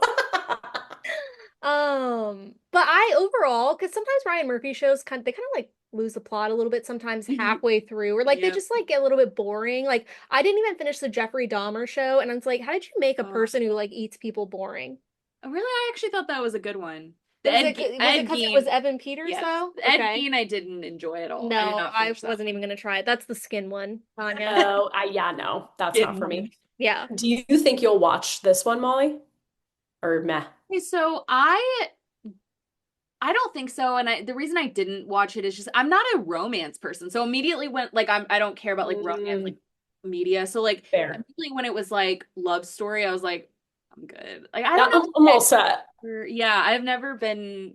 I don't think I will. I don't think I'll watch the next season either if they do it on. I might dabble in that one only because I just recently read The Seven Husbands of Evelyn Hugo, and that's said to be inspired by her / Marilyn Monroe. I don't know. The casting will be interesting for that one because if they do like a Jackie Naomi Watts type of thing for Elizabeth Taylor, I'm like, I don't know about that. They need someone. Oh, you know who would slay that? I've been waiting for her to be in more stuff, but she already kind of did a similar thing. Is Kaylee Spaney? Yeah. I love Kaylee Spaney. I Yeah. loved her in Priscilla. Oh yeah, she was great. You could embody it. Yeah, I could see that. Yeah. I think you would like Elizabeth Taylor though, Tonya, if you like looked up some stuff about her. I don't know if you have, but she's a really interesting She's character. interesting, yeah. All I know about her, she used to do the Diamonds perfume. Was it Lancome Diamonds or? are forever. Yeah, that. Okay. And didn't she have different colored eyes? She had Yeah. I thought she had Or purple purple, eyes. purple, you're right. Yeah. Purple. Yeah. She's beautiful. Yeah. Yeah. Um, Yeah. I will probably be watching that. But if they do it like if he the Swans I was like really invested in and it was so boring. Yeah, it looked boring. It was so I was like, I'm bored by this. This was actually one of Hulu's most watched shows. I'm It like sure. surpassed The Handmaid's Tale. Yeah, everyone watched it, just not me. Yeah. Remember when Taylor Swift dated a Kennedy? Yes, I think about that all the time.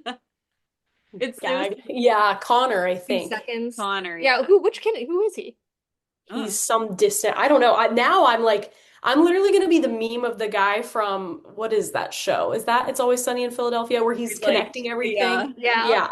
Now I'm figuring it all out because I didn't realize the wedding that they died going to in that plane crash was Rory Kennedy, which is funny because my dad's name is Rory, but that is I'm sorry, RFK Jr., Maha Freak, his sister.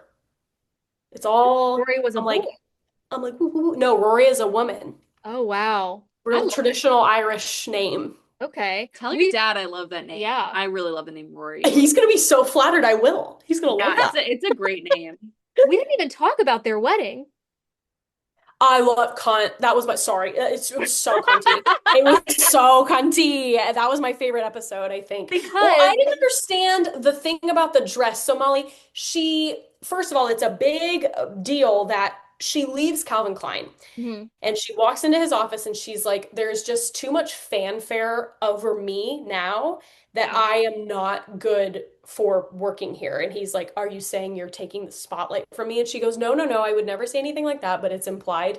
Yeah. And he figures out that she's having her wedding dress designed by someone else, a friend or something. Yeah. But he had already started designs. It shows him looking Yeah. in a drawer and there's some Oh sketches. So it's kind of no. Yeah. sad. But then they get there, it's this tiny, like maybe 40 people, this little island in Georgia. They managed to have no paparazzi, which I think is so beautiful for them. And then the guy who does design her dress, there's an issue with it where he basically has to sew her into it. And she's Yeah. 2 hours, she's Because hours and hours late for her there's wedding. no zipper, and they're like, we can't put it over her head. She's already done her hair and makeup. To my, Yeah, you can. Yeah, you can. wearing a bun or something. I was like, I think Yeah. it's possible. And said like, but she's very much like the epitome of like cool chaos, where she's like, well, Yeah. I'll be 2 hours late for my wedding. Who did Yeah, her? she's just drinking in the bathtub, smoking a Yeah. cigarette. Hell yeah. Who did do her dress? A friend, let's see, it's probably She watching was me an seem up and like coming so famous. designer at the time. Okay, imagine like choosing between like somebody else and Calvin Klein. It's like, oh, like sorry, Calvin, you can't do my dress. Like that's I know. crazy. And here's the thing, Tonya and I were talking. Have you seen the dress? No. Okay, his name is Narciso Rodriguez. It was, yeah. The dress is so plain, It's which is very much her, beautiful. though. Yeah. It's beautiful for her. How much do you think it costs? Oh, I love it actually. I love it. How much do we think it costs? This is a fun oh, game. Yeah. I think I told you, Tonya, I'll go but 5. Oh, did you? yeah, but go ahead, go I ahead. was going to say something stupid. I don't know, 11 grand? Okay. I'm looking, I'm analyzing. And this is what I heard like on a deep dive podcast about this. Is it So more than 11? Very plain silk slip dress, cowl neck in the front, Is it thin straps. I think it was I mean, she wears it $4,000. perfectly. Let me see. Hang on. What'd you say? Let me confirm this. What? That's 40,000? No way. Wedding That's dress scam. cost. Because that's not that pretty. Yeah, Yeah. $40,000. Why? Oh, That's what I was what saying. is that today? I was like, oh, it's a very pretty dress, but I was like, I don't think it's $40,000 of a Yeah. dress. I feel like I could go to Aritzia and get a dress like that. It's not even, I wouldn't even call it pretty. Like I actually really love it, Yeah. but for her, but Yeah. like I wouldn't call it like beautiful or anything. It's just a It's a $40,000 dress. They had to sew her into it, but also the wedding was like, again, it's in this like little church in Georgia that has like no AC, no electricity or anything. She's 2 hours late because they didn't want any paparazzi What is she late for? Why is she late? because they had to sew her Because into they the have to dress. sew They had- her into the dress. The dress with inflation, today's dollars, it's $85,770. Or it's basically a slip of silk. Yeah. That's crazy. I'm A beautiful shocked. dress, They but didn't spend a lot on the venue, so I guess they could like and also like they are Kennedys, so like yeah. whatever, They're but made of still, money, yeah. Yeah. I'm just like, Yeah. they got scammed. That's Yeah, crazy. she got scammed for sure. Yeah. That But was my favorite episode, for sure. yeah. It was a beautiful episode. I really liked it. They did this whole thing where this didn't really happen, where they like fell asleep together on the beach and they woke up and then like got in the water before their wedding. That did not happen. But it was That nice. felt weird to me because I felt like it was foreshadowing of where they were going to end up. I didn't like that. Oh, Oh. interesting. Perhaps. Ryan Murphy, I'm on your ass. I'm Yeah. on to you. Well, they did a lot of foreshadowing throughout. Like, there's so many episodes where John's like, "Oh, I fail. I gotta like go to my flight instructor. I gotta go." Like every episode, he's like, "Oh, I failed my flying test again," Does or he something. fail everything? Like, hello? Kind of. He's kind of a little bit of a fail son. Yeah. But he's hot, so it's And he's nice. And to be fair, he doesn't want to do most of the things. He like they're like, you have to go into politics. You it's like, have to like, no, this is your dream. yeah, exactly. He wanted to be Not mine. oh I'm my giving up my God. dream. What a life. But anyway, What so a life. overall, I enjoyed it. I'm so glad.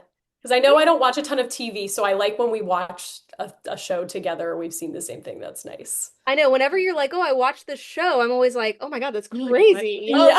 Well, me the other day, she was like, she texted me like out of the blue. It wasn't like we were already talking. She was like, Tanya's thinking about watching Mad Men. Oh, I was yeah. like, all right. You love Mad Men too. I am. I Yes. think I'm gonna get into it. She Okay. just did her Okay, recent rewatch. I just did a rewatch with Matthew. Matthew watched it with me this time. It was one of the best experiences of my life rewatching it.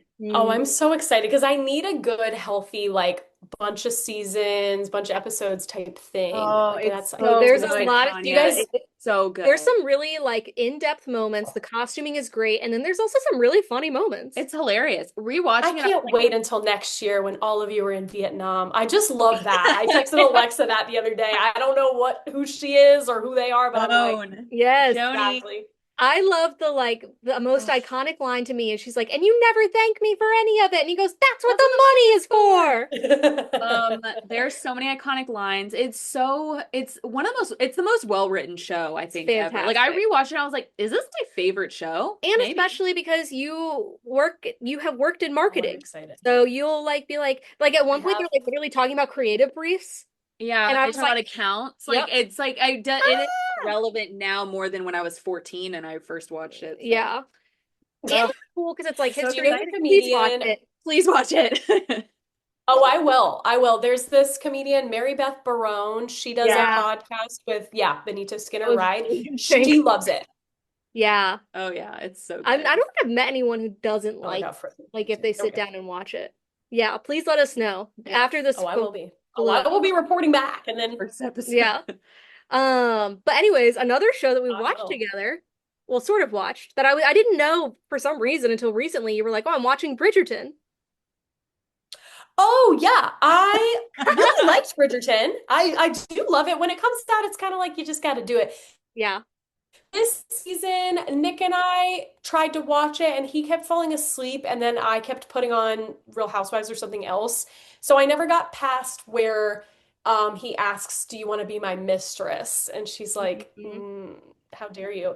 So they're doing Cinderella. I was like, "All right, whatever."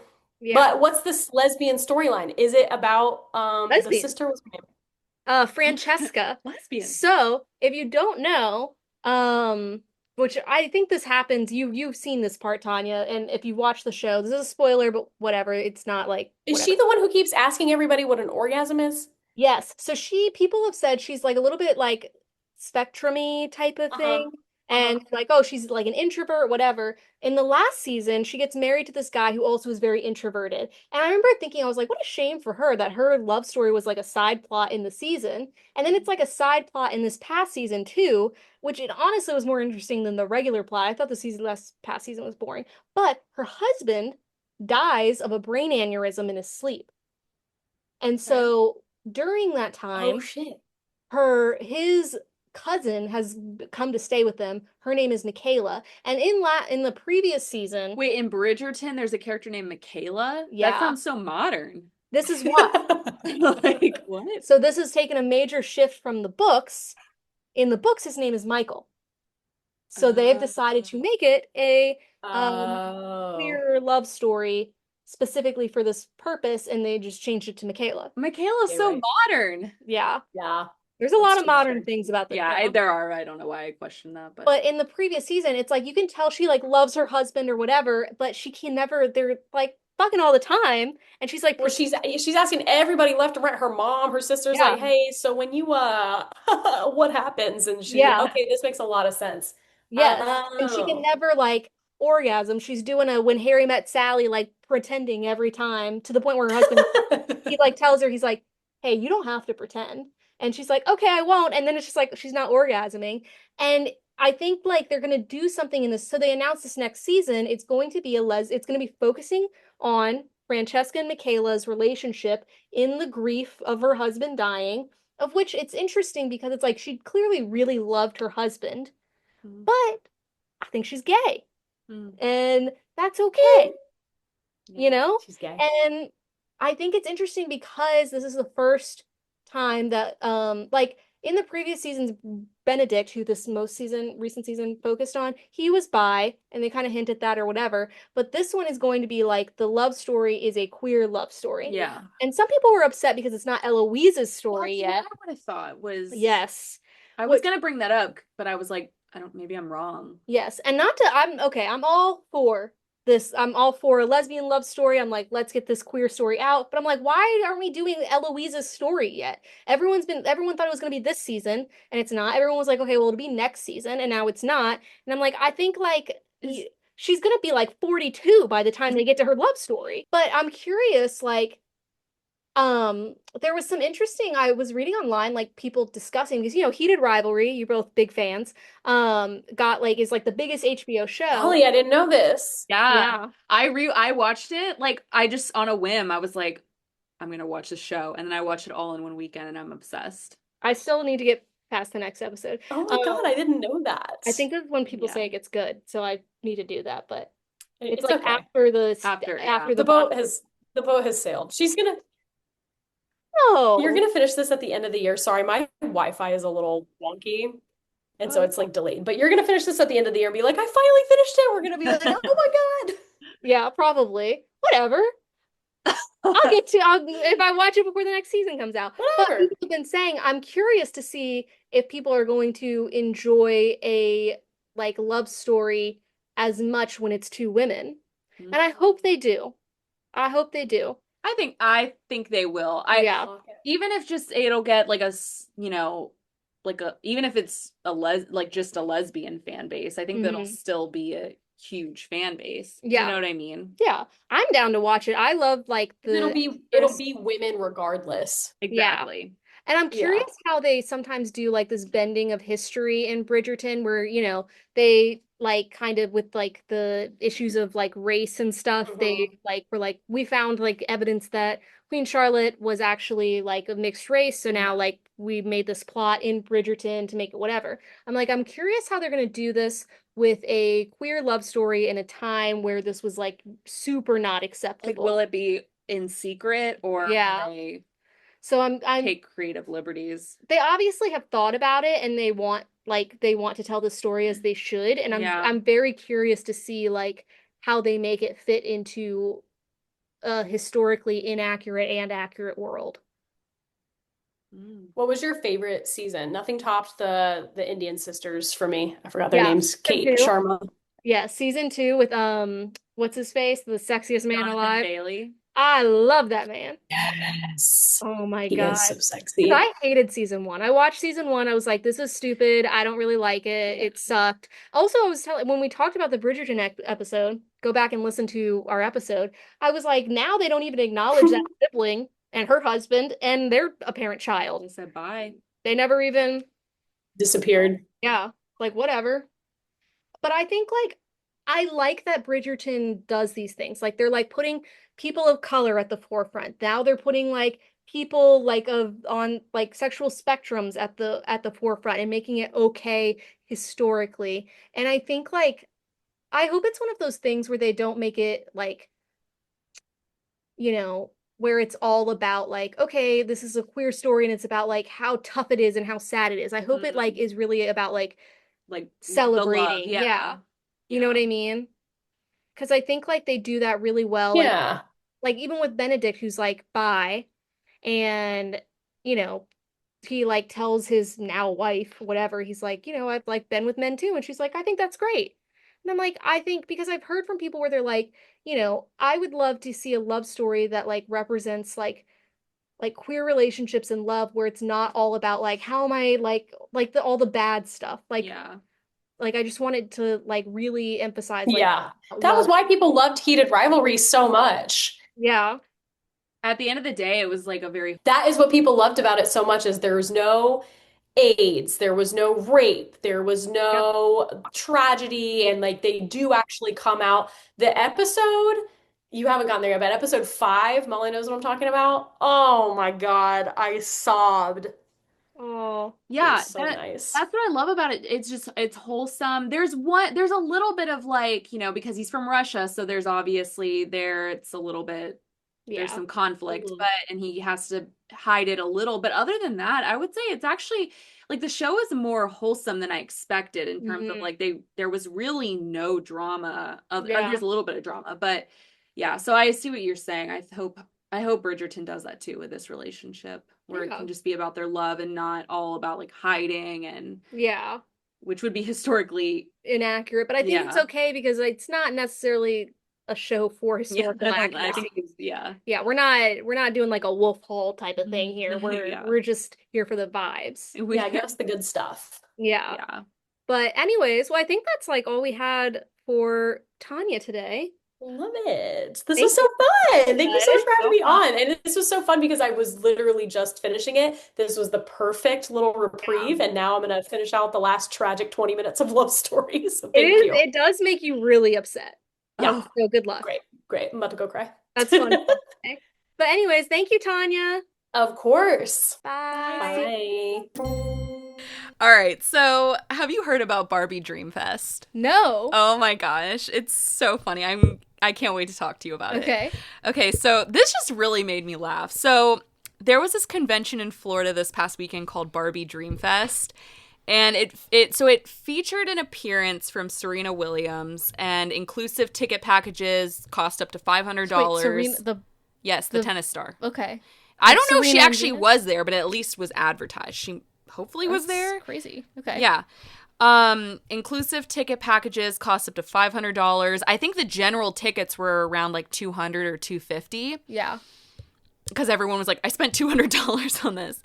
But it was okay, it was the saddest looking thing ever. So basically it was a convention. It was supposed to be like it was advertised as having like this interactive Barbie dream house, and there was just going to be all this like Barbie stuff, and it was actually Mattel who it was like put on by Mattel, but it ended up being like people were posting videos from it because they were just like very disappointed. It was this convention center. It was like this big gray empty convention center with like Barbie logo blow up deflating on the floor and the whole thing. So they advertised this interactive Barbie dream house, right? But it was literally like, if you look at it, it was just this cardboard cutout of the Barbie dream house with like a Jeep that you couldn't get in, like you couldn't go into it. The Jeep just falls over. Yeah, I don't think that was cardboard. That was an actual like Jeep, but like the car, it was just a cardboard cutout, and people just kind of were taking photos in front of it.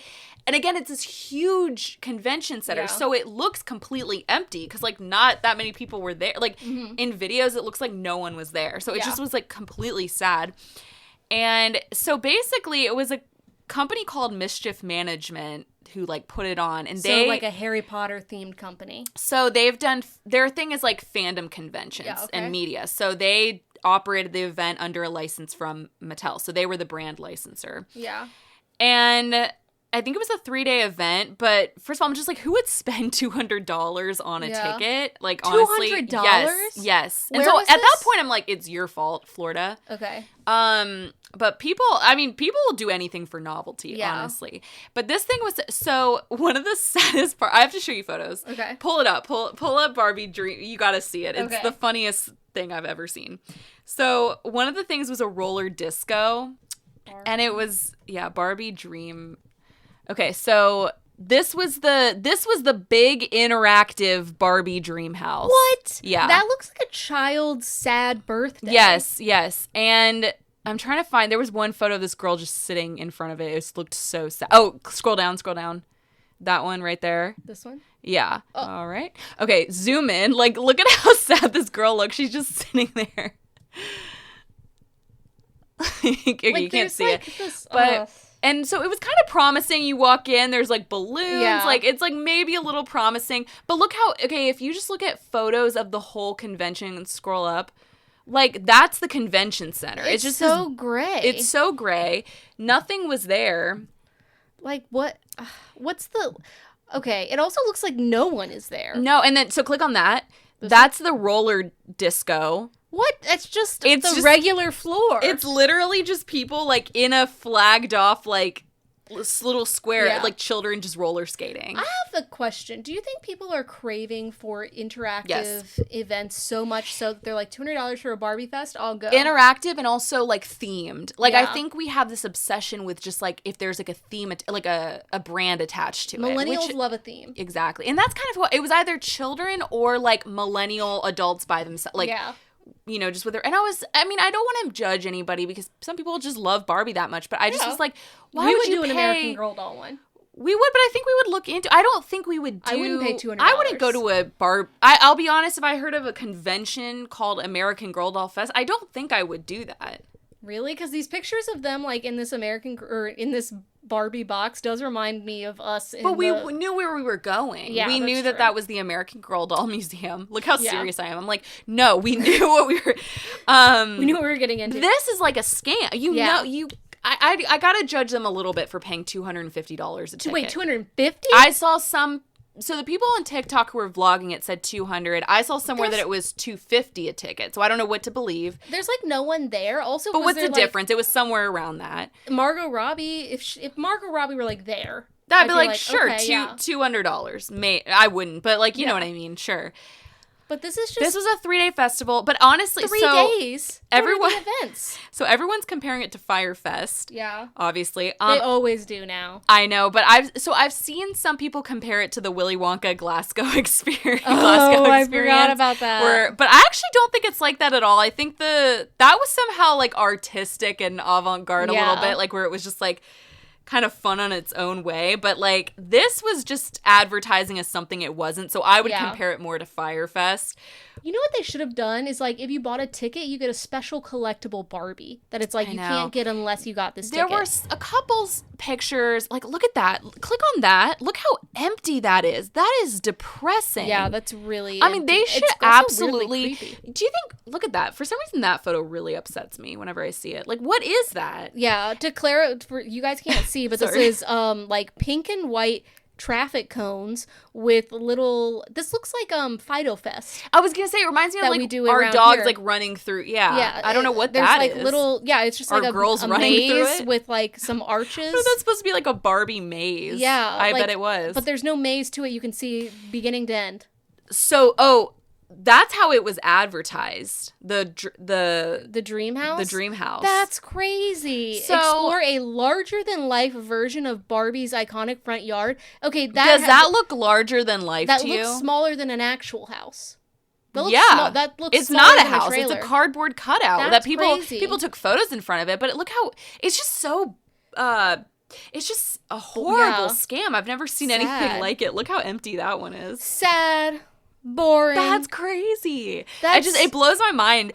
And there's no one here. It blows my mind that people put this up and we're like, yep, we're ready to open the doors. Like, are you serious? As soon as you set it up, you should have been like, recession indicator. We can't open these doors. So that's where people walked through, and I'm like, okay, maybe a little bit promising. No, it's not promising. It's not, but it's blow up arches inside of a hotel lobby. Type of thing. It's bad, but you're like, maybe together we shine. Dreams start here. Nightmares. It just makes me chuckle thinking of like the people just walking through that. And being like, oh my God, this is it? I'd be like, give me my money back. So, Mattel put out a statement that said Barbie Dream Fest was created by Mischief Management. They said that's them. That's your thing, baby. Which licensed the Barbie brand from Mattel. We are working with Mischief Management, who are aka they're probably like, they manage some mischief. yeah, they're like, yeah. And they said, we're working with Mischief Management, who are managing attendee feedback and issuing full refunds to everyone who purchased tickets. We want every fan experience to be an excellent one. It was 10 people probably. There's no one in 10, but I saw a Reddit post, and I don't know how accurate this is. This could be untrue, but somebody said as of like, it was literally as of like 4 hours ago or something, but somebody was like, apparently they can't pay them back or something. Yeah. I don't know. I was surprised that Mattel was attached, because it honestly sounds like this company, Mischief Management, is just like a huge scammer, because I don't know how they continue to do business. This is not their first failed event. Yeah. So they apparently they did past events. They did something called Romance Con last year, which included Harry Potter panels and like fan fiction authors. And with J.K. Rowling's anti-trans views, a lot of trans and queer supporters in the book community asked to be removed from the convention. And so apparently at least 150 authors pulled out. And they didn't give out refunds to people who were missing their like favorite authors. And they also didn't give refunds to the people who pulled out, which I can't like. I mean, maybe they didn't advertise. Because here's the thing. So if you're like me and you're asking, well, why didn't people just assume that something called Mischief Managed would have Harry Potter? Yeah. But somebody pointed out that they've also done other events that were not related to Harry Potter at all. So like they did something called Obsessed Con, which did not have that. So I could see. But anyway, I just was like, so they didn't give refunds for that either. And it was completely mismanaged. Mischief was managed. Not managed. It was not managed. Yeah. And basically, they like quietly stepped away from the event. So they were like no longer producing it, but like silently. It was like very messy. What? And they've done Broadway Con, which I think is like like successful. And then something called Obsessed Fest, which I just talked about. But that also had an incident. So they sound like an overall like unorganized, mismanaged here's my question. company. What happens at these cons? I don't know. Like, what are people supposed to do? Is it just like people are dressed up and then sometimes there's like some famous people? Are there talks? Are there events? Yeah, there's panels. There's panels. Are there like games? Like, what do people Panels, they probably can buy things at like people are probably selling stuff maybe. But there's panels, there's meet and greets typically at cons. Interesting. At this kind of thing, apparently Serena Williams was advertised to be there. I don't know if she was actually there. That's reminding me of like that episode of Abbott Elementary where they're like trying to raise like the PTA fundraiser or whatever, and they're like, oh, I think it's like they're like Questlove will be here. Yeah. Here's also the thing, like if there was a con, what con would get you to go? What kind of con? Convention. Like, I'm surprised, like, I feel like a Broadway convention, maybe? But not even that. Like, I love Broadway, but I wouldn't go to a convention for it. Like, I don't know. I would go to a convention not in the first year. I would wait and, like, if this, like, for example, Barbie, if I were really into Barbie, I'd be like, okay, BarbieCon, year 1. Let's see, I'm not getting scammed out of my money. No, I see. Year 2, I'm like, okay, year 1 seemed pretty successful. Let me come back. I wouldn't go to year 1. Yeah. Yeah, I don't need to be. I'm not a pioneer. I mean, if they're looking at that photo, they'd be like, "Oh my God, I'm going." I would not pay $250 for it, or even $200 if that's in this economy. But I mean, some people just love those things. I buy at least 4 loaves of bread. I wouldn't go to a convention just to meet somebody though. Like you know what I mean? Like I wouldn't. Yeah. I just wouldn't do that. So I don't know. But that's just me. I know a lot of people do love those things. Yeah. I think it's a little bit of a scam.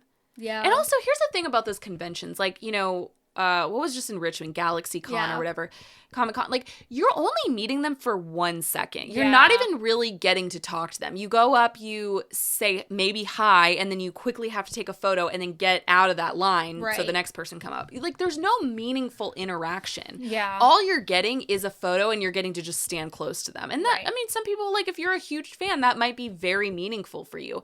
I think it's a little bit more money than is necessary. I think there's something kind of weird about it almost, but I'm not judging. I just think like it can't be meaningful. Yeah. I think like to me, the only beneficial thing to going to a con type of thing is like, for example, I know Funko Pops will do specialty pops for GalaxyCon, Comic-Con, or whatever, certain ones. You go there, you can buy it, you can resell it. But okay, I wanted to buy the Paul Atreides Dune Funko Pop when it first came out, $10 as they all are. It's now on sale for like $90. That's crazy. So these specialty conference ones you can resell because you can only get them at the conference. They don't make them after that, whatever. You can resell them for like a couple $100. You know what I mean? So that would be the only reason that I would go. And that's why I was like, if they had a specialty Barbie for this event, then I'd be like, okay, sure. Like I'll go, whatever. Because then it's going to like make me money in the long run. But if they didn't even have that, it's like... So you'd be going to like... I feel like if you're going, and same with the Funko Pop thing, like you should be going because you want that thing. Like if you're just going just to resell something, I feel like... Then, I don't know. I know, I'm just saying like if I were like really like... trying to get the bang for my buck, where it's like, okay, I'm going to enjoy this thing, and also I'm going to purchase a $10 Funko Pop that may be worth a few $100s later on. Okay. You know? But that's also, like, I don't know. My parents always did that. Whenever they bought me American Girl dolls, they were like, keep it in good shape. Yeah, I mean, I still keep... Not my bitty baby, but, you know. As we know from last week, that thing was... that was a fuck baby, yeah. Yeah, that... you're not getting your bang for CPS your was buck. on my ass. Yeah. American Girl CPS. Yes. But, like, that's, like, a benefit, too, of going, is you can get this specialized merchandise... that when I was looking up for last week's episode, the Polly Pocket thing, and I told you about that Polly Pocket toy, I was seeing it on eBay selling for like a few $100s. Yeah. I was like, that's crazy. Let us know if you guys are buying that stuff. What was it? Was it the Aladdin setup? Yeah, or was it where you said you wanted to eat those dolls. Yeah. No, it was... Oh, I still remember that sparkly ceiling. Oh my God. Okay. It was either that or it was the Tarzan setup, which... Oh my God. Which was like $100. Yeah. Or no, it was more than that. I think it was, you were like, oh, it's only $35. Then you said, oh, it's $350. Yeah, or something like that. I'm like, what? Like, first of all, why? It's crazy. I have nostalgia, but why are you spending that much on it? I don't know. But these people seem like they got scammed and they do deserve a refund. So they definitely do deserve a refund. And I have a feeling they're not going to see it. Because I think this company is crazy scammers. Oh, absolutely. Crazy scammers. Or it's like those like conventions that they would have where you heard about all the scammers where it's like, oh, we're looking for child actors. Come and we'll like whatever, like pay for your headshots or whatever. And I hear people talk about all the time how they would go like in the early 2000s and then it'd be like, well, this was a scam. Which is evil. There's like a level of evilness to it that like I remember when, do you know who Tana Mojo is? Yeah. When TanaCon happened, where it's like they scammed all those people, and it's like you're scamming genuine fans. Like that's what's crazy to me. Well, that's what happened with Caroline Calloway, who I think we've talked about on the podcast, where she had all this huge fan base, and then it was basically like a Caroline Con or whatever, and she's a very chaotic person. That's a lot to say for yourself to be like, I have my own con. Like, yeah. Well, it was supposed to be like this tour, and people were like, okay, well, I paid like $200, and, you know, it was canceled. She was supposed to have like handmade salads, and it was lettuce in a box and stuff like that. And then you're gonna go into a sweaty convention center and get homemade salads? I don't think it was convention center. It was like at places, but it was like people paid a lot of money, and it didn't work out well. Yeah. And that's what inspired her. She wrote a whole book. She called herself Scammer. Okay. Because everyone was like, oh, she's a scammer. And it's like, well, yeah, you put on a convention, people paid money, like, I don't know, get people their money's worth. Everyone's trying to cut corners and cut costs, and now you get people doing a roller rink on a convention floor. So sad. I just can't, like, even for the children to go, it's like, how much fun would that be? Like, when Dante was writing his Inferno, I think that's one of the layers of hell he was thinking of. Barbie Dream Fest. Absolutely. He was like, and that's layer... roller disco at Barbie Dream Fest. He said that's the deepest layer of hell. Yeah. You paid $200 for this. $250. And you have to do that thing where you're like, oh, this is cool. Like, because you know when you're like, it's like you're trying to make the best of it. You're like, I paid a lot of money, so like, this is really fun. I'm having a great time. And you're just really dying inside. Yeah. Yes. It was in Fort Lauderdale. I enjoy Florida. Yeah. But, like, this sounds like some like Florida bullshit. Yeah. But anyways, well, interesting. I hope people get their money back. Let us know. They won't, but hopefully they do. If you were one of the fans who went. Yeah. So as always, at the end of the month, we like to prep y'all for what our eyes are gonna be viewing next month. At least some of these things. And so, like we talked about earlier in the episode, there's actually not a lot of movies, I don't think, that are coming out next month that I'm interested in. To clarify, I'm talking about the month of April. Okay. We're recording on a Monday, so it's still March. We're still in March territory, but when you guys listen, when I say next month, I'm talking about April 2026. Yep. So do you want to go first? Yeah. So here's this month's upcoming joys. Yeah. So April 3rd, I actually thought it was the 10th. No, I think comes out this Friday because I was like, So we're not going to watch it next week? I think so. I thought it was April 4th, but yeah, I think it so. was the 10th. Okay. The drama with Zendaya and Robert Pattinson. I'm very excited to see this movie. Yeah. I unfortunately did see some spoilers. Well, I think I sent you that tweet where this person was like, the people of Columbine are the parents are Columbine. upset, and someone said, what the fuck is this movie about? It sounds out of context, that sounds wild, but it does make sense. So now my theory, like, I've always seen like spoiler theories of the movie, and now I'm like, okay, well, it's been confirmed. So I've been listening. I love them when Zendaya, she's like, I had never seen Twilight, so I went before like filming with That's Robert. great. I feel like she's got to be lying because she seems like somebody who would love Twilight. I don't know. She probably was busy. You know what I mean? Like, she had some shit going on at that time. She loves Shrek. She like loves Shrek. I know that about her. That's not the same thing, but she's what, 29? Yeah. She's my age. So yeah. Okay. I was gonna say maybe she's too young, but I don't know. I was. Girl, what were you doing in middle school? Well, she was filming Shake It Up, but... Yeah, to be fair, and then Robert Pattinson was like, yeah, well, I heard that Robert Pattinson got mentioned on Shake It Off, is what he kept calling it. I said Shake It Up, Shake It Off. Or maybe Shake It Up. No, it is Shake It Up. He kept calling it Shake It Off. Oh. And he was like, so I went back and I watched a few episodes of Shake It Off. No. And then Zendaya kept laughing. She was like, yeah, I was on Shake It Off. Stop. Which I forgot about that show. But anyways. That's when I transitioned out of Disney. I didn't watch that show. Then April 8th, I'm excited. The Testaments is coming out on Hulu, starring our girl Chase Infinity. I'm excited. Okay, so this is the Handmaid's Tale sequel. Yeah, so it is about June, the main character, her daughter, who has basically she was taken from her in The Handmaid's Tale in the beginning and is raised in Gilead. And so I don't think you have to see The Handmaid's Tale to watch this. I wonder if Elizabeth Moss will make an appearance. I don't know. I think she's part of, like, probably the production team, if I had to guess. Yeah. Do you think you'll watch it? No. I'm excited to see it. I love that it's Chase Infinity. I'm excited to see I do love her. career. I don't like The Handmaid's Tale, so. Yeah. Did you ever watch it? I watched one episode and I was like, no. Yeah, it is very anxiety-inducing, but... And I love dark things, but that one was just, like... too much. Yeah. It is. Well, that I told you about the time Chris and I are having a great Friday night, and he was like, let's watch something new. And I said, how about The Handmaid's Tale? And then someone got stoned to death in the first episode. Yeah. It's a very you story. Yeah. He was like, okay, I'm never sure. He brings it. That was like 6 years I know. ago. I've heard the story a couple times. Yeah. Sorry. No, I don't care. Then on Netflix, a show called Big Mistakes on Netflix is coming out on, what did I say? April 9th. And it stars Dan Levy, I guess, as a priest, which will be interesting. Ooh. And it has some, like, interesting people in it. Taylor Ortega. Okay, Abby Quinn, scroll up.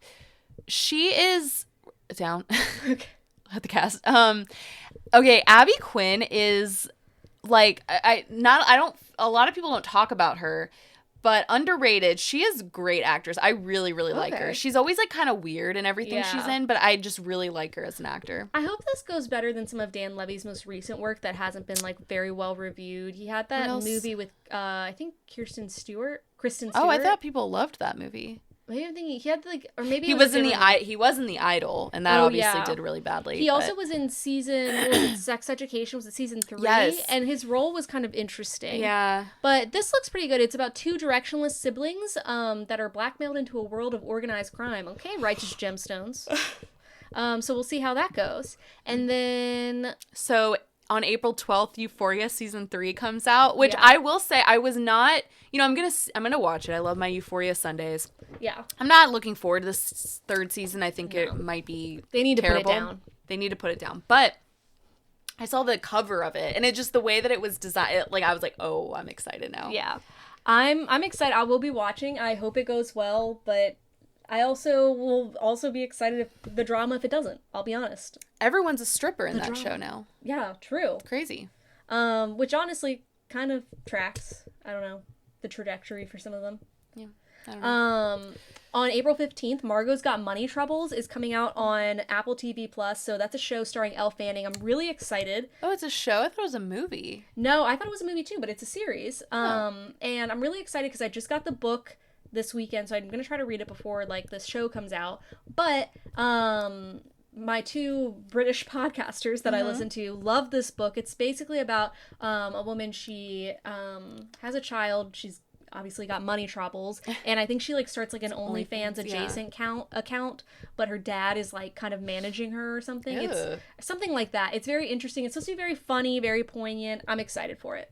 And that has Elle Fanning in it. Yes. And then on April 16th, Beef Season 2 comes out. I'm excited. And so Beef, it's an anthology series. So the second season is going to be different cast, different storylines. So it'll have Oscar Isaac, Carey Mulligan, Charles Melton, and Kaylee Spaney in it. Mm-hmm. And I love all four of them. So I'm so excited. Yeah. We should tell Tonya. She was just talking about how she loves Kaylee Spaney. Yeah. Yeah, I was telling Chris, I was like, season 2 comes out. And he was like, wait, what? And I was like, it's... You know what? They really pull some bullshit when these shows do, like, best anthology series, and then they're like, oh, there's going to be another season. It's like, okay. I just found out that Task on HBO is going to have another season with Mark Ruffalo, and I think, I forget who it is, someone famous is, like, playing his adversary, but I was just like... So what makes it a limited series, then? I think it hasn't gotten picked up for season 2 probably yet, so they can say that it's a limited series. What? But I'm like, sometimes I'm like, let's just leave it at one season, because it was such a good season. Like, unless you're really, like, White Lotus gonna blow it out of the water. Yeah. Like, I don't know. Beef I can understand, because it's like, okay... There's gonna be another Beef. Yeah, I could see it. Adolescents, I don't understand. Yeah, how you're gonna do another season? Oh yeah, I forgot they're doing. They're doing an anthology Shogun. series. There's not even another book. They're making it season 2. Pissing me off. I thought you meant it's an anthology series. I was like, what? Oh no, sorry, but they're doing a season 2. No, that's crazy. Yeah. Yeah. Lee Cronin's The Mummy comes out on April 17th, which is different from The Mummy, Brendan Fraser, which is the hottest he's ever been in any show ever. It looks interesting. I don't know if I'll go see it in theaters. And April 24th, Michael, the Michael Jackson biopic. Mike to their friends. No, I'm just kidding. MJ. Yeah. Which stars his nephew. Sorry. Go ahead. I was already about to complain. Yeah. I'm sick of the biopics doing just like one name. Like, yeah. Michael. Like, okay, let's be a little creative here. To be fair, or not actually, what else to be would you fair. Call it? Yeah. Actually, I'm in agreement with you. It's like Michael, okay, Michael Bolton, Michael... Right, where like, we just assume it. There's a lot of Michaels. Yeah, like, yes, Michael Jackson, but it's like, you could have come up with something more creative. Also, exactly, and it's just Michael. Like, it's not like it's... It was really hard to Google it. Right. I'm trying to think. I love when, like, biopics do a creative name. Yeah. Like, and it's based on a song title. Like, A Complete Unknown, I'm going to give it that. Or, like, a Walk the Line, or just something, like, where it's, like, a creative, they weave in, I'm not talking about freaking Bohemian Rhapsody, no. Yeah. But just get creative with it. Yeah, there's so many... Michael. Sing Song Blue. That's actually interesting. Song Blue. Whatever. Sing Song Blue. Blue Moon. That was good. Oh, yeah. That's like a creative name. I was thinking Rocket Man is even okay. Yeah. Like, that's fine. I love Rocket Man, but I'm not looking for it. I really don't like biopics. I don't like this biopic because, I'll just be honest, the family is so involved in it. I don't think it's going to be an honest representation of a person's life. I think you need to have some family involvement, some like unbiased, like, you know. And I think it's how I felt about the Queen, like Bohemian Rhapsody, where it's just like the subject is almost just so iconic that it's like, I don't think we can do it justice. Like, I just don't, I don't know. I just feel, and also watching the preview, and I understand this is real life, but like, I just feel like it's like so cliche. It's like you've got the manager, you know, the abusive parent. Like, it just felt very, I understand it's his real life, but it just felt very cliche watching the preview. I was just like, okay, well, I know where this is going to go. And you know what I actually really do like about Blue Moon is, like, it took, like, one night and it, like, kind of, you get, like, it's written well because you're getting all these aspects of a person's life from this, like, different perspective. It's not just like, oh, here's childhood to death, you know? But not only that, it was about somebody who I didn't know. You know, like, I don't know much about them. And it's almost I love like, those ones, yes. Yes, and that's how I feel about this one, where it's almost just like, we're good. Like, I know so much about him already. I don't think this movie is going to cover anything different. Yeah.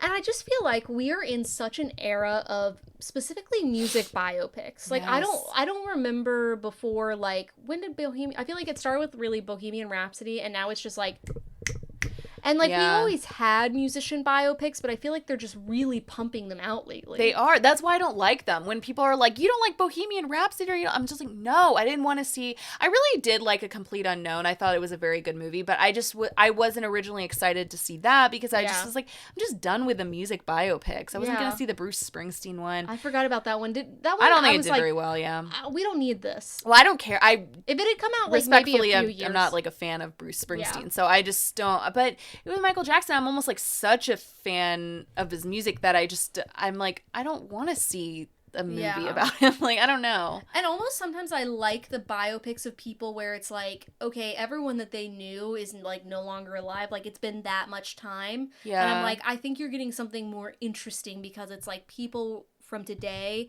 reflecting back on a person who, like, you know what I mean? Yeah. Where it's like, you can't have these, like, oh, well, I spoke to Michael on this day and said this. It's like, we're really going off of, like, different documents and stuff. I think you almost get something more pure and interesting. Yeah.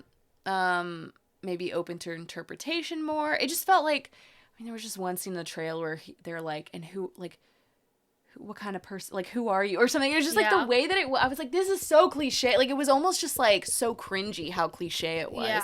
Can't even remember what the scene was, but it was like, and it was him just like thinking or like looking off into space, and then it was like, I don't know. I can't.